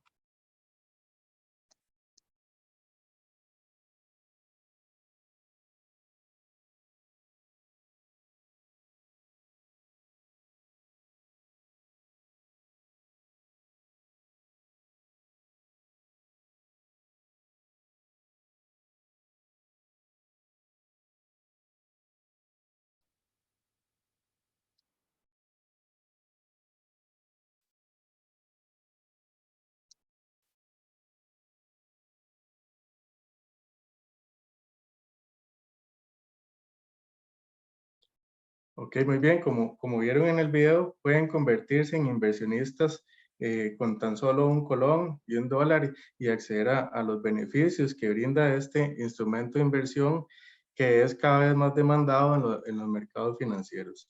Este producto está diseñado para inversionistas físicos y jurídicos con un perfil con un horizonte de inversión de muy corto plazo, para aquellos inversionistas que tengan continua necesidad de liquidez o bien, como indicaba al inicio, que necesitan disponer de sus recursos en corto plazo. Al invertir en participaciones de los fondos de mercado de dinero, invierte en una cartera de instrumentos de deuda de corto plazo en mercado local y mercado internacional, en el caso del fondo en dólares, emitidos por el sector público y por el sector privado. Una breve descripción de cada uno de los fondos. El fondo en colones invierte en Costa Rica el 100%, en sector público 100%, es un fondo sector público, y el de dólares es un fondo mixto. Este invierte en Costa Rica y en Estados Unidos, y invierte en sector público y sector privado, en este último sector hasta un 50%. Entonces, los que deseen realizar suscripciones en el fondo lo pueden hacer en T y su inversión les quedaría el mismo día. Y cuando deseen realizar una liquidación de las participaciones, se acreditarán en T+1. Eso antes de la hora de corte del fondo, que es 2 de la tarde. Después de las 2 de la tarde ya se le suma un día adicional. Como les decía, son instrumentos de muy corto plazo que invierten en distintos instrumentos en mercado local e internacional. Entonces el promedio de la cartera de estos fondos es de 90 días, por lo que son de muy corto plazo e instrumentos de muy bajo riesgo. Las comisiones de administración del fondo, para el fondo en colones es del 1.15 y para el fondo en dólares del 0.65. Estas comisiones son tasas del mercado, y el fondo podrá apalancarse hasta un 10%. Este apalancamiento se utilizará únicamente en caso de una salida fuerte, digamos, de algún inversionista, pero no es como una estrategia de inversión el apalancamiento. Algunos de los beneficios que tienen los fondos, bueno, brindan acceso a pequeños inversionistas a los mercados de valores. Tal vez un pequeño inversionista con un monto bajo difícilmente accede a un mercado de valores por las comisiones, que en algunos casos son altas y representan un monto importante para su inversión. También porque hay montos mínimos en las emisiones en bolsa que un inversionista pequeño tal vez no lo pueda alcanzar.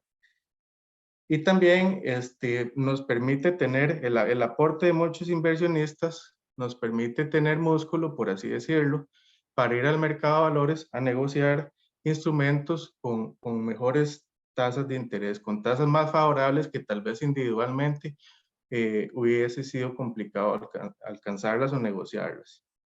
También brindan una distribución equitativa de los beneficios del fondo, ¿verdad? Los dividendos se reparten equitativamente y proporcionalmente a todos los inversionistas. Permite la diversificación. Al invertir en la cartera, como les decía, el fondo invierte en una serie de instrumentos y de emisores distintos que permiten una cartera diversificada. Invierte en bonos, invierte en recompras, en instrumentos de liquidez, en certificados de depósito a plazo y de distintos emisores, gobierno, Banco Central, emisores privados. Entonces, al adquirir una participación, diversifica su inversión en un único instrumento. Es una alternativa también de inversión a la vista. Como vieron, el cliente puede disponer de sus recursos en el momento que lo solicite y se acreditarían hasta el día siguiente en T+1. Brinda mucha seguridad y transparencia. Están sujetos a estrictas normas de supervisión y revisión por parte de los reguladores y su información es pública, se está revelando de manera diaria y está disponible en la página web de SUGEVAL, así como en la página web del fondo. Y permiten un servicio de gestión profesional al ser administrado por un equipo de expertos en fondos de inversión y mercado de valores que administran los recursos por cuenta del inversionista y por cuenta del fondo. También rinden informes, disculpen, a órganos de dirección, como lo son los comités de inversión, la junta directiva del Grupo Financiero Improsa. También rinden informes a las calificadoras de riesgo, a los auditores externos y a la SUGEVAL, por supuesto. A través de este equipo experto en fondos de inversión, mantienen un control del mercado, ¿verdad? Están 24/7 buscando cuáles son las mejores opciones de inversión, negociando las mejores opciones de inversión por cuenta de los inversionistas y a la vez que el cliente obtiene una asesoría profesional a bajo costo. Como vimos, los costos son realmente bajos. Siguen políticas de inversión que permiten gestionar el riesgo, ¿verdad? Hay políticas ya definidas que son revisadas de manera diaria y mensual y trimestral por todos estos órganos de dirección. Improsa Valores sería el custodio de los valores de los fondos ImproCash.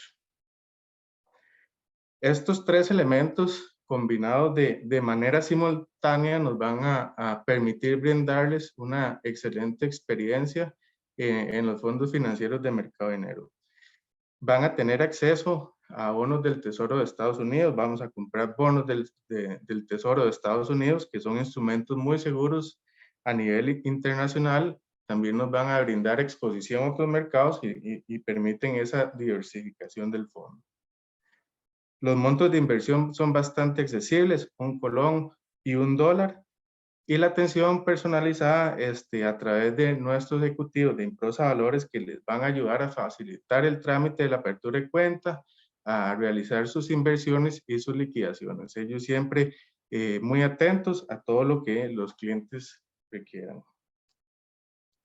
En análisis de la industria, para que puedan formar una idea del papel que juegan los fondos de inversión en Costa Rica y en particular los fondos de mercado de dinero, comentarles que a nivel de la industria en general hay 13 sociedades administradoras de fondos de inversión, 92 fondos de inversión entre todos los fondos inmobiliarios de mercado de dinero, accionarios, y hay 172,000 inversionistas. Improsa SAFI ocupa la tercera posición con un 12% de participación del mercado. Y en el gráfico de la derecha podemos ver cómo esta industria ha mostrado crecimientos constantes en su actividad, en activos totales administrados. Al cierre del 2022, una leve disminución por todo esto que nos comentaba Fernando. En el 2020-21 crecieron mucho estos fondos producto de la incertidumbre que había por lo de la crisis del COVID. Y clientes también de muy largo plazo están aprovechando ahorita las oportunidades de inversión, principalmente operadoras que sacan sus posiciones de fondos de mercado de dinero. Sin embargo, para estos fondos aún hay mucho apetito por parte del mercado y las condiciones son muy beneficiosas.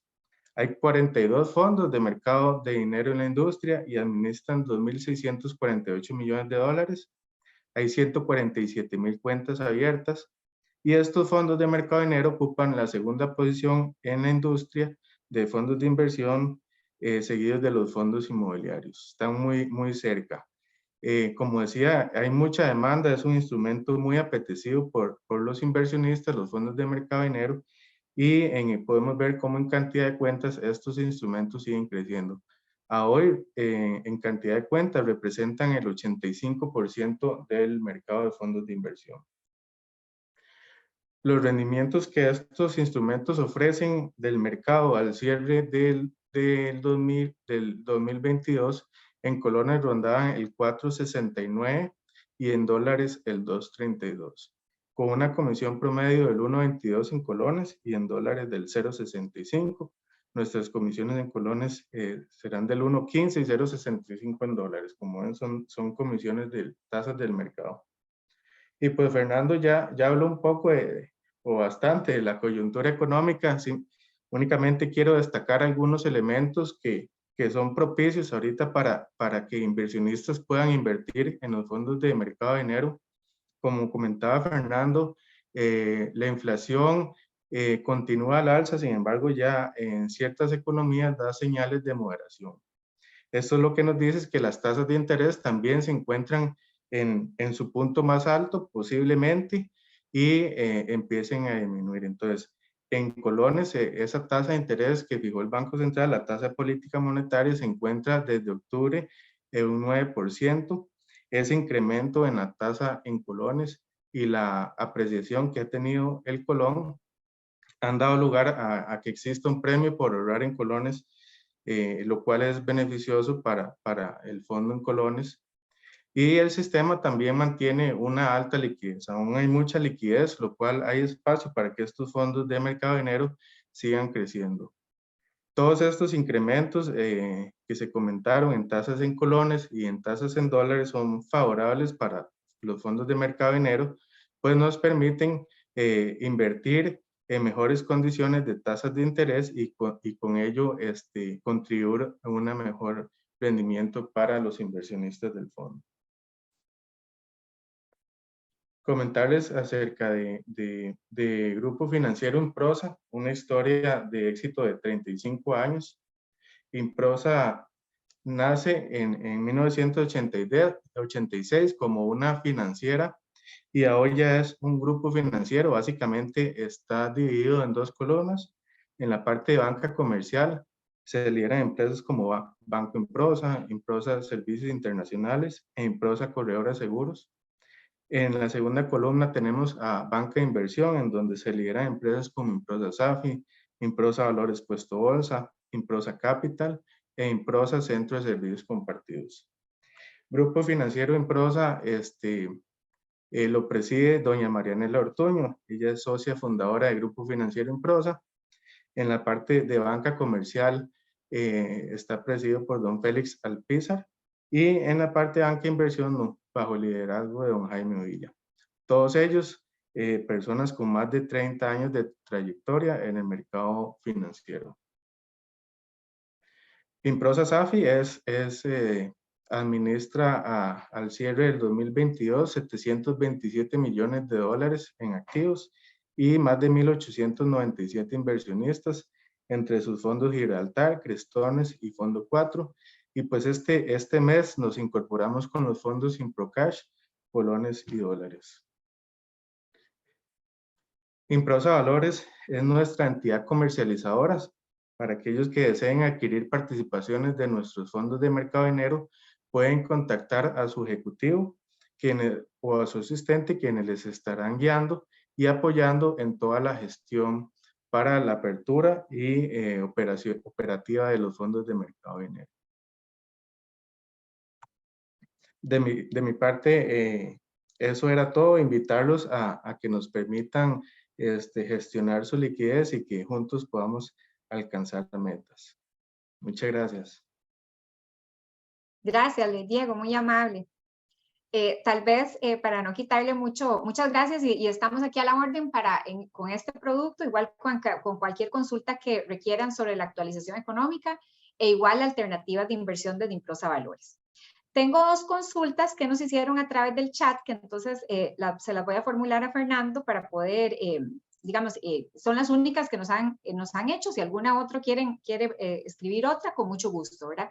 Tengo una de don Luis Diego Oriamuno, que nos comenta o nos pregunta, dado el reciente superávit primario, reducción de la deuda del gobierno y pronta llegada de los eurobonos, podemos suponer que van a bajar las tasas de interés, por lo que sería ideal invertir pronto con las tasas actuales y preferiblemente a mediano y largo plazo. No lo puedo decir mejor. Definitivamente esa es una de las conclusiones a las que llegamos viendo la reducción en el indicador de deuda PIB, lo que esperamos que va a ser la primera de varias mejoras en la calificación crediticia. Mientras el gobierno no logre su objetivo de evitar la regla fiscal, cosa que veo políticamente inviable en el contexto que el gobierno actual no tiene mayoría en la Asamblea ni cercana, vamos a continuar en este proceso, ¿verdad? Porque mucho no es solamente mérito del gobierno actual, es la aplicación estricta de la regla fiscal. Así que, pues es un año bueno para invertir en ambas monedas, pero lo que usted está diciendo es correcto. Tal vez donde hay mejores expectativas para el corto plazo es tratar de amarrar las altas tasas que hoy se pueden conseguir en el mercado secundario y en las subastas, en instrumentos en colones en mediano y largo plazo. Ahí es donde veríamos las mayores ganancias para el año. Gracias, Fernando. Y por último, tengo la última consulta, don Alan Agüero, donde nos consulta. Ustedes proyectan que la Fed va a llegar a 5.25. Algunos dicen que esa es la tasa terminal que busca la Fed para bajar la inflación al margen meta del 2%. Yo creo que hay una alta probabilidad de que ni siquiera pueda llegar a ese nivel. Ya como lo veíamos en la presentación, si uno ve el índice de precios al consumidor en los últimos 6 meses y lo analiza, ya ese indicador está al 2%. ¿verdad? Hay algunos factores que no necesariamente se van a repetir, ¿verdad? Porque mucha de esa reducción en estos últimos 6 meses fue por combustibles, que no lo vamos a tener en los próximos 6 meses, pero sí los tendríamos en otros sectores. Y si llegara al 5.25, pues muy probablemente no se quede ahí, sino que casi que vaya tan pronto como llegue, empiece a bajar, porque la realidad económica lo va a obligar. Es un hecho que niveles tan altos de tasas para economías desarrolladas son insostenibles en el mediano plazo. Entonces, bueno, siempre hay un cierto nivel de incertidumbre sobre si va a lograr llegar o no a ese punto, pero el escenario más probable es que el camino de las tasas sea en V, ¿verdad? Pero en V invertida, más bien. O sea, como una montañita. Cuando llega a la punta, casi que de inmediato van a empezar a bajar. Fernando, gracias, Fernando. Tengo una última pregunta de don Gazán que nos comenta. Al terminar la charla, Fernando dijo reconvertirse o morir. Si escuché bien, ¿podría ampliar el concepto, por favor? Bueno, eso es algo que ha sido realidad económica desde siempre, ¿verdad? En la revolución industrial, pues había que convertirse en un industrialista, ¿verdad? O morir, ¿verdad? Con los vehículos de combustión interna, los caballos como medio de transporte se volvieron dejaron de ser el principal medio de transporte. Costa Rica en los años 80 tenía dentro de su base productiva importante las maquilas y hoy prácticamente no existen, ¿verdad? El café, que está en nuestro, es uno de los símbolos patrios y está en el escudo nacional como el grano de oro, ¿verdad? Que fue el que impulsó todo el crecimiento del siglo XIX, ¿verdad? Y esa modernización y los ferrocarriles, etcétera. Pues hoy tenemos café muy bueno, café que gana premios mundiales, pero es una especialidad, ¿verdad? Es cada vez más pequeño dentro de lo que pesa para la producción nacional. En la medida que tengamos industrias que dependan fuertemente de mano de obra barata, esas son las primeras que están en la línea de fuego, ¿verdad? Porque Costa Rica hoy no es un país donde producir sea barato y cada vez lo va a ser menos, ¿verdad? En los últimos 20 años, sectores como el cañero lograron transformarse, ¿verdad? Donde antes habían cuadrillas de 20 a 40 personas que hacían la zafra, hoy son 3, ¿verdad? Una máquina que va cortando, un camión que recibe el producto y otro que está esperando en fila para continuar el proceso, ¿verdad? Y llevarlo al sitio de producción. Esa reconversión es cierta y en un mundo cada vez más tecnológico es cada vez más cierta, ¿verdad? Alguien decía que así como hace 20 años o al cambio del siglo, era necesario aprender Excel para poder ser competitivo. Hoy es un hecho que todos sabemos Excel, ¿verdad? No podríamos estar aquí si no fuera el caso. Hoy probablemente tenemos que capacitarnos y entender a utilizar para tener un máximo provecho de las herramientas de inteligencia artificial como ChatGPT y todas estas que están de moda en estos días. Ese cambio no solo es la naturaleza humana, yo creo que desde la lucha entre los neandertales y el hombre moderno, pues el que se adapta más rápido es el que sobrevive. En cierta forma también pasa con los países, o sea, nuestros vecinos del norte, ¿verdad? Con la dictadura que lamentablemente tienen, se convierten en países inviables donde lo único que pueden exportar es mano de obra. Pero son países que van a quedarse estancados sin lograr continuar avanzando hacia el crecimiento. Costa Rica tiene una estrategia de décadas ya, ¿verdad? A través de Procommerce, de atracción de inversión extranjera directa, que probablemente arrancó con la llegada de Intel en el 96, y desde entonces estamos en el mapa de las empresas tecnológicas, y ya no son, bueno, los microprocesadores dejaron de ser rentables por la estrategia global de Intel, aunque en años recientes Intel anunció que iba a reactivar la planta y hacer nuevas contrataciones, pero ya no es aquella industria que movía un 25% del PIB, ¿verdad? Hoy son empresas, como les digo, de dispositivos médicos, y muchas de esas ni siquiera sabemos el nombre, así de diversificados estamos, ¿verdad? Entonces, creo que el crecimiento de Costa Rica va a continuar en sectores de mayor valor agregado. Va a ser más difícil para los sectores más tradicionales, y eso siempre es el caso. Pero bueno, hay que tratar de aprovechar las ganancias pasadas y actuales para irse posicionando en un mundo cada vez más competitivo y más globalizado, ¿verdad? Donde lo que pasa en Estados Unidos no se queda allá, sino que nos impacta de manera inmediata, y donde nos empezamos a convertir cada vez más también en parte de la misma mano de obra global, ¿verdad? Donde los programadores de software pueden estar trabajando para una o múltiples empresas en Estados Unidos o en el mundo, ¿verdad? Y en ese sentido no estamos compitiendo con empresas locales, competimos con empresas de la India, con empresas de Estados Unidos y de Alemania, ¿verdad? Así que ese es el concepto que hace que muchas de las medidas tradicionales, como cuál es aquella tasa no inflacionaria de desempleo, que se ha calculado en economías del siglo pasado, ¿verdad?, empiecen a perder sentido, o que requieran replantearse en el mundo moderno en el que vivimos. Fernando, tengo una última pregunta. Muchas gracias. Y tengo una última pregunta, don Alexander, que nos indica. Buenos días. Al parecer estamos en medio de un ambiente político muy volátil. Con respecto al tipo de cambio, el sector privado, turismo y otros reclaman al gobierno la baja del precio del dólar. Es decir, que la nueva alza es sostenible por factores más políticos. ¿Es así? Tal vez aquí un poquito comentar cómo la parte política sí puede incidir en algún tipo de intervención o algo, ¿verdad? Pero los factores estructurales, como mencionabas, pues que están presentes. Ok, se me cortó un poquito, pero creo que agarré bien la idea. Vamos a ver, son políticos, ¿verdad?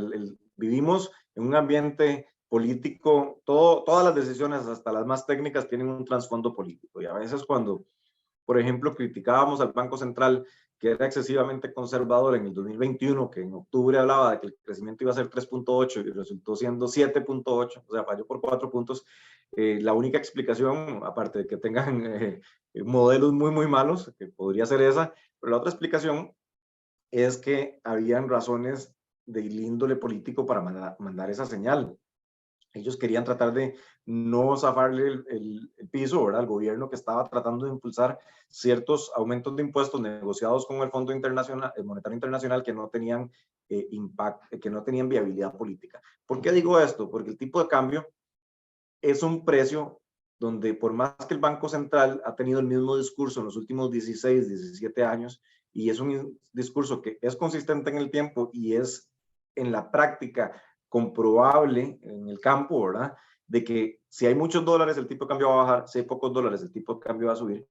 Eso no significa que las actuaciones del Banco Central sean como un robot o estén en el vacío. O sea, ellos sí definen, por ejemplo, qué tan rápido recuperan reservas o qué tan rápido quieren perder reservas, y eso implica, o sea, si bien es cierto, haciendo la analogía del carro, el pie del Banco Central no está en el acelerador, pero está en el freno y puede frenar más o puede frenar menos, ¿verdad? Ellos pueden decidir qué tan rápido nos apreciamos y qué tan rápido nos devaluamos, pero la tendencia en sí no la define.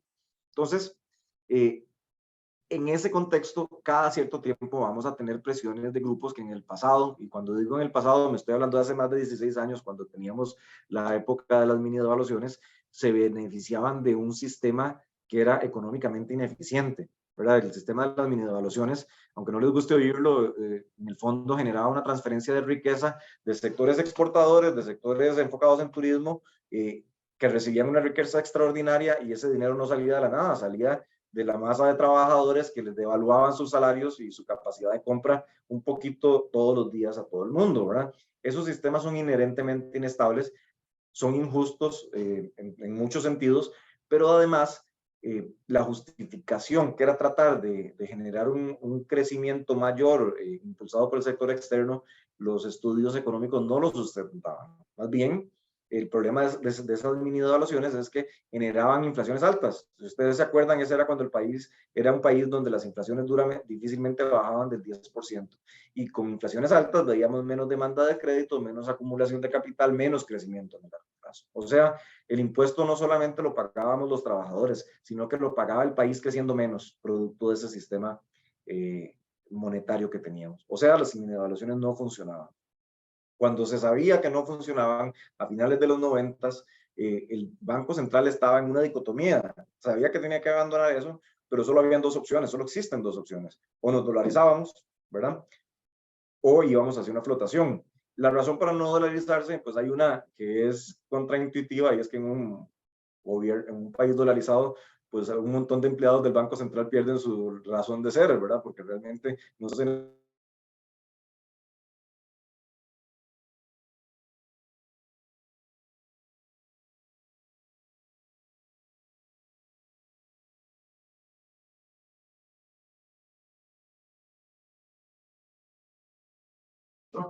Deme un momentito que Fernando se nos congeló en el, pero ya va a volver a entrar porque se le salió se le fue el internet. Aquí estamos en la oficina, pero debe ser, yo creo que a veces se vienen estos vientos muy fuertes y entonces las conexiones de internet se hacen un poquito inestables, porque eso le pasa a uno en la casa. Entonces aquí ya va entrando Fernando. Fernando, y te comento para que termines los comentarios, porque seguro este tema del tipo de cambio ha generado muchas reacciones, ¿verdad? Entonces ya tengo dos consultas más que ahora te las leo de manera rápida, digo yo, como para concretar por la hora, porque tengo dos comentarios relacionados con el tipo de cambio. Como este es un tema como muy candente, ¿verdad? Entonces como que nos han salido preguntas adicionales. Bueno, para terminar la idea, ¿verdad? Es cierto que en todo país toda decisión es política, que había razones de peso para no dolarizarnos, y hoy en día la única opción no es volver a mini devaluaciones, sería dolarizarnos, y realmente la razón más de peso para no haberlo hecho en aquel momento era la indexación de los salarios que existía, y eso fue lo que nos llevó a tener que pasar una reforma fiscal en el 2018. O sea, bajó la inflación, pero los salarios seguían creciendo a tasas que asumían una inflación muchísimo más alta, que no se corrigió en el tiempo y se volvió explosivo. Entonces, en el contexto actual, para ir aterrizando mi respuesta, vamos a seguir viendo sectores como el sector turístico, como sectores tradicionales de exportación, o incluso no tradicionales y zonas francas, quejarse del tipo de cambio, y eso no va a generar ningún tipo de cambio en la postura del Banco Central. Es una mala noticia si algunos de ustedes son por ejemplo, empresarios turísticos, pero el tipo de cambio refleja la oferta y la demanda de divisas. Y en ese sentido, el Banco Central ha mantenido el mismo discurso durante 16 años y no hay ninguna razón para que lo vaya a cambiar, ni siquiera esperamos que lo cambies. Entonces, cada cierto tiempo vamos a ver, ¿verdad? Sectores quejarse, como también nos podríamos haber quejado los que teníamos préstamos en dólares cuando el dólar llegó a 700. Algunos de hecho lo hicieron. Y sin embargo, eso no cambiaba de que en ese momento las presiones eran de depreciación cambiaria, porque había un movimiento importante de cartera. Esas son las reglas del juego, que tenemos que ir aprendiéndolas, ¿verdad? Porque si ya han durado 16 años, probablemente van a durar los próximos 30 o 40. La única salida que tal vez en algún momento tenga viabilidad política sería dolarizarnos, pero yo no lo veo por lo menos en la próxima década, para ser sincero. Entonces, hay que aprender a vivir con esta volatilidad cambiaria, y la mejor forma es no asumir riesgos que no podemos tolerar, ¿verdad? Por ejemplo, si generamos ingresos en una moneda, deberíamos endeudarnos en la misma moneda para no tener, ¿verdad?, ese riesgo cambiario. Y si lo hacemos en otra moneda, porque hay diferenciales en tasas que lo justifican, pues tenemos que tener márgenes de seguridad. Esa es la segunda parte, ¿verdad? A veces tiene sentido descalzarse de moneda porque el ahorro en tasa es significativo. Por ejemplo, ese es el caso mío con mi préstamo en dólares para la casa. En Colombia me habría salido muchísimo más caro. Pero En el fondo, ¿verdad? No hay que pensar que 555 fue algún tipo de piso donde el Banco Central intervino porque ya no quería más apreciación o que hay algún tipo de mano que esté manipulando el mercado. Estos movimientos son totalmente naturales de mercado, ¿verdad? Cuando es como un péndulo, ¿verdad? Cuando se va mucho en una dirección se devuelve en la dirección contraria a la misma velocidad prácticamente. Lo único que puede hacer el Banco Central, donde sí tiene espacio, es bajar su tasa de política monetaria, que es lo que creemos que el proceso de apreciación los va a forzar a hacer más rápidamente de lo que tenían planeado. Ellos quisieran hacerlo cuando la inflación vuelva al 4%, pero probablemente tengan que hacerlo antes, ¿verdad? Y bueno, en general, como vimos en los gráficos en la crisis del 2008, el tipo de cambio pasó de 496 a 590, ¿verdad? Un 18% y se devolvió en los siguientes 18 meses otra vez a 500. O sea, no hay nada que diga, ¿verdad? Aunque hay ciertos estudios que ponen la paridad central en niveles en la última década entre 560 y 570 y podría ser que este sea un nivel interesante para el Banco Central, pero podemos tener niveles más bajos perfectamente para final de año y sobre todo para el próximo año. Fernando, tal vez, muchas gracias. Tal vez voy a tomar estos dos últimos comentarios y preguntas y los respondemos como en 5 minutos para no quitar mucho tiempo a los inversionistas. Hubo un comentario que nos llegó por WhatsApp, entonces lo voy a leer y voy a leer también la pregunta seguida. El comentario por WhatsApp dice, si el dólar no se recupera por lo menos a 650 colones por dólar, va a quebrar un montón de empresas agroexportadoras que son grandes empleadoras de mano de obra no calificada, que esto lo hemos oído también, las preocupaciones de los empresarios. Estas empresas son grandes contribuyentes, además van a tener mucho desempleo. En otras palabras, un problema social. Espero recapacite el gobierno y logre lo mejor para el país. Y la preocupación que tienen los agroindustriales, que ya hemos visto también en las noticias. Y después don Melvin Herrera nos dice, buenas, para el caso de los que generamos dólares como ingreso, ¿qué tan oportuno es optar por instrumentos en colones a 10 años, por ejemplo? Tomando en cuenta la fluctuación del tipo de cambio, ¿en cuánto tiempo se podría esperar o estimar un cambio en la curva para realizar una venta de este instrumento? Muchas gracias por la presentación. Tal vez ya te voy a dar la palabra, Fernando. Nada más, Fernando hace comentarios de manera general.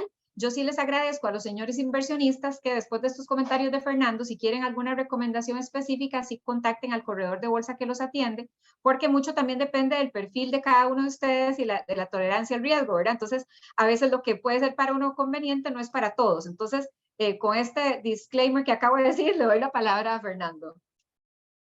Muchas gracias y reitero ese disclaimer.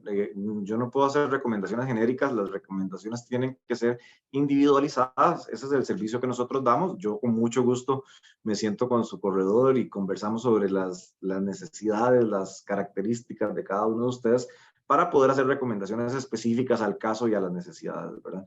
Dicho eso, pues sí hacemos recomendaciones genéricas, pero que deben adaptarse a las condiciones de cada quien.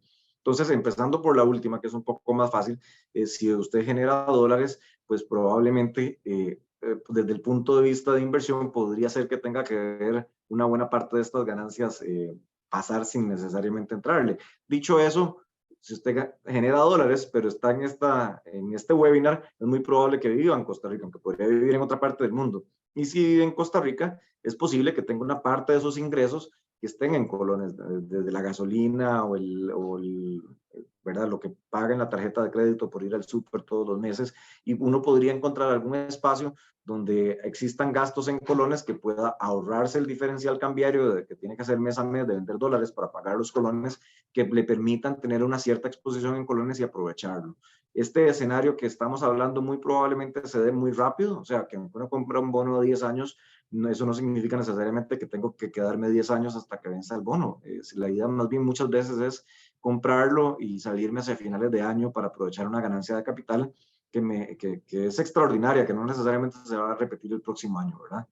Pero bueno, a finales de año, pues de acuerdo a lo que haya sucedido en el mercado, vamos a estar replanteando la estrategia y contándoles dónde vemos las oportunidades para el 2024. Entonces, por ahí, si hay algún espacio que podrían conversar con su corredor de bolsa para ver si es factible y se encaja dentro de su perfil de riesgo y su tolerancia alguna inversión en colones de largo plazo. Ahora, volviendo al tema de los industriales que quedarían todos si el tipo de cambio no vuelve a 650. Es posible, o sea, yo no tengo los números de esos industriales para asegurar categóricamente que vayan o no vayan a quebrar, o tal vez lo que se estén es quejando porque sus utilidades extraordinarias se van a ver reducidas. Es un hecho que probablemente haya más industriales que estén en dificultades financieras por las altas tasas en colones, porque tienen financiamientos a tasa básica, y la tasa básica ha subido de un 2 a un 6, y al ritmo que va, si el Banco Central no se devuelve, estaría llegando al 11, y muchas personas que perderían sus casas también por este aumento tan fuerte en tasas. Pero eso es parte de la realidad del mercado, ¿verdad? Si yo tomé el riesgo de financiarme en una tasa ajustable y no tuve la previsión de ver hasta dónde pueda llegar esa tasa, y se da un evento como estos, pues necesito otras fuentes de ingreso o de financiamiento de corto plazo para ver si puedo salvar o no el negocio, ¿verdad? Lo cierto del caso es que no existe, y esto aquí sí tengo que ser categórico y enfático, no existe un nivel de tipo de cambio objetivo para el Banco Central. No lo ha existido en 16 años, no va a existir este año, no va a existir el próximo año, y menos para el gobierno, que no es el encargado de la política monetaria. La política monetaria la define el Banco Central, y desde que estamos en metas de inflación, donde el objetivo único del Banco Central es lograr una inflación baja y estable, el tipo de cambio es una variable que se convierte en esa válvula de escape que permite que los desajustes se vayan por un lado o por el otro. Y en las condiciones actuales, como se los presenté, donde tenemos que pensar en el tipo de cambio como un precio, ¿verdad? Donde la entrada de dólares genera presiones hacia la baja, la salida de dólares genera presiones hacia el alza. Lo que estamos viendo de forma abundante es entrada de dólares, y no estamos viendo salida. Eso nos lleva a una única conclusión, y es que el tipo de cambio en las condiciones actuales no va a 600 colones por dólar, ¿verdad? En el corto plazo. Y si eso significa que las empresas van a quebrar y se va a hacer una crisis social, eso va a suceder. Entonces, yo creo que las empresas, cuando sufren este tipo de impactos, generalmente, bueno, algunas no se pueden adaptar y efectivamente quiebran, y otras tienen que invertir en tecnología, cambiar su mecanismo de producción para aumentar su productividad, y algunas lo logran hacer en el corto plazo y otras no, y ahí está la diferencia entre las que quiebran y las que no. Pero en todo país siempre hay empresas que están quebrando y nuevas empresas que están naciendo y nuevas empresas que están llegando. Eso es parte del ciclo económico.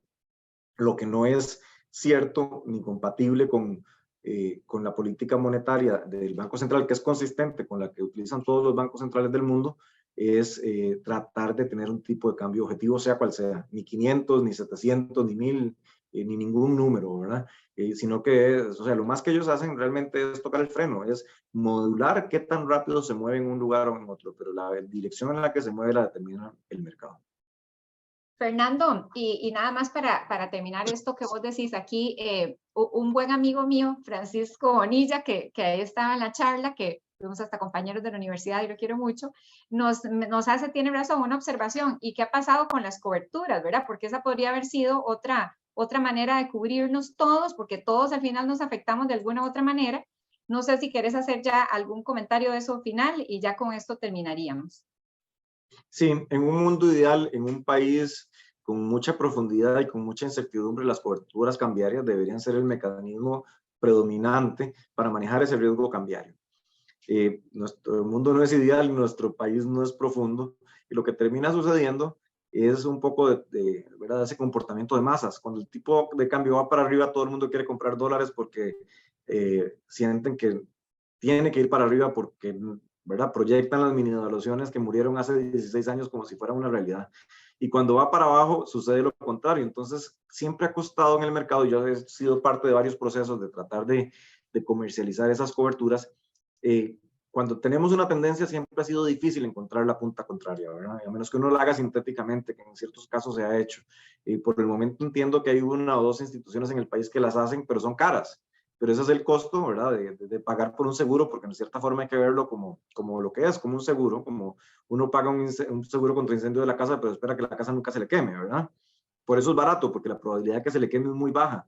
Cuando los movimientos son probables en ambas direcciones, y sobre todo con diferenciales de tasa tan marcados, las coberturas se vuelven muy caras, y eso es un reto para el mercado, menos que el Banco Central esté dispuesto a tomar la posición contraria, que lo expondría a tener pérdidas cambiarias significativas en ciertos momentos. Entonces, yo creo que ese ejercicio hay que tratar de continuar haciéndolo y profundizándolo. Si uno no puede tomar las coberturas directamente, ver si existen mecanismos sintéticos para hacerlo, ¿verdad? Por ejemplo, escogiendo la moneda del endeudamiento que se toma para aumentar o reducir la exposición cambiaria, pero sí es uno de los temas que quedan debiendo a nivel país, que ojalá empezar a profundizarse algún día, ¿verdad? Como si vemos en países como Colombia, pero claro, Colombia es 10 veces más grande y ha tenido una regulación un poco más moderna que nosotros. No solo un tema de regulación, pero sí, ese debería ser uno de los mecanismos principales a futuro para manejar esta fluctuación. Gracias, Fernando. Bueno, de parte nuestra, Improsa Valores, Improsa SAFI, también hablo aquí por don Jaime, que no nos pudo acompañar hasta el final. No me queda más que agradecerles a todos ustedes. Ha sido una participación excelente, además todos muy interesados.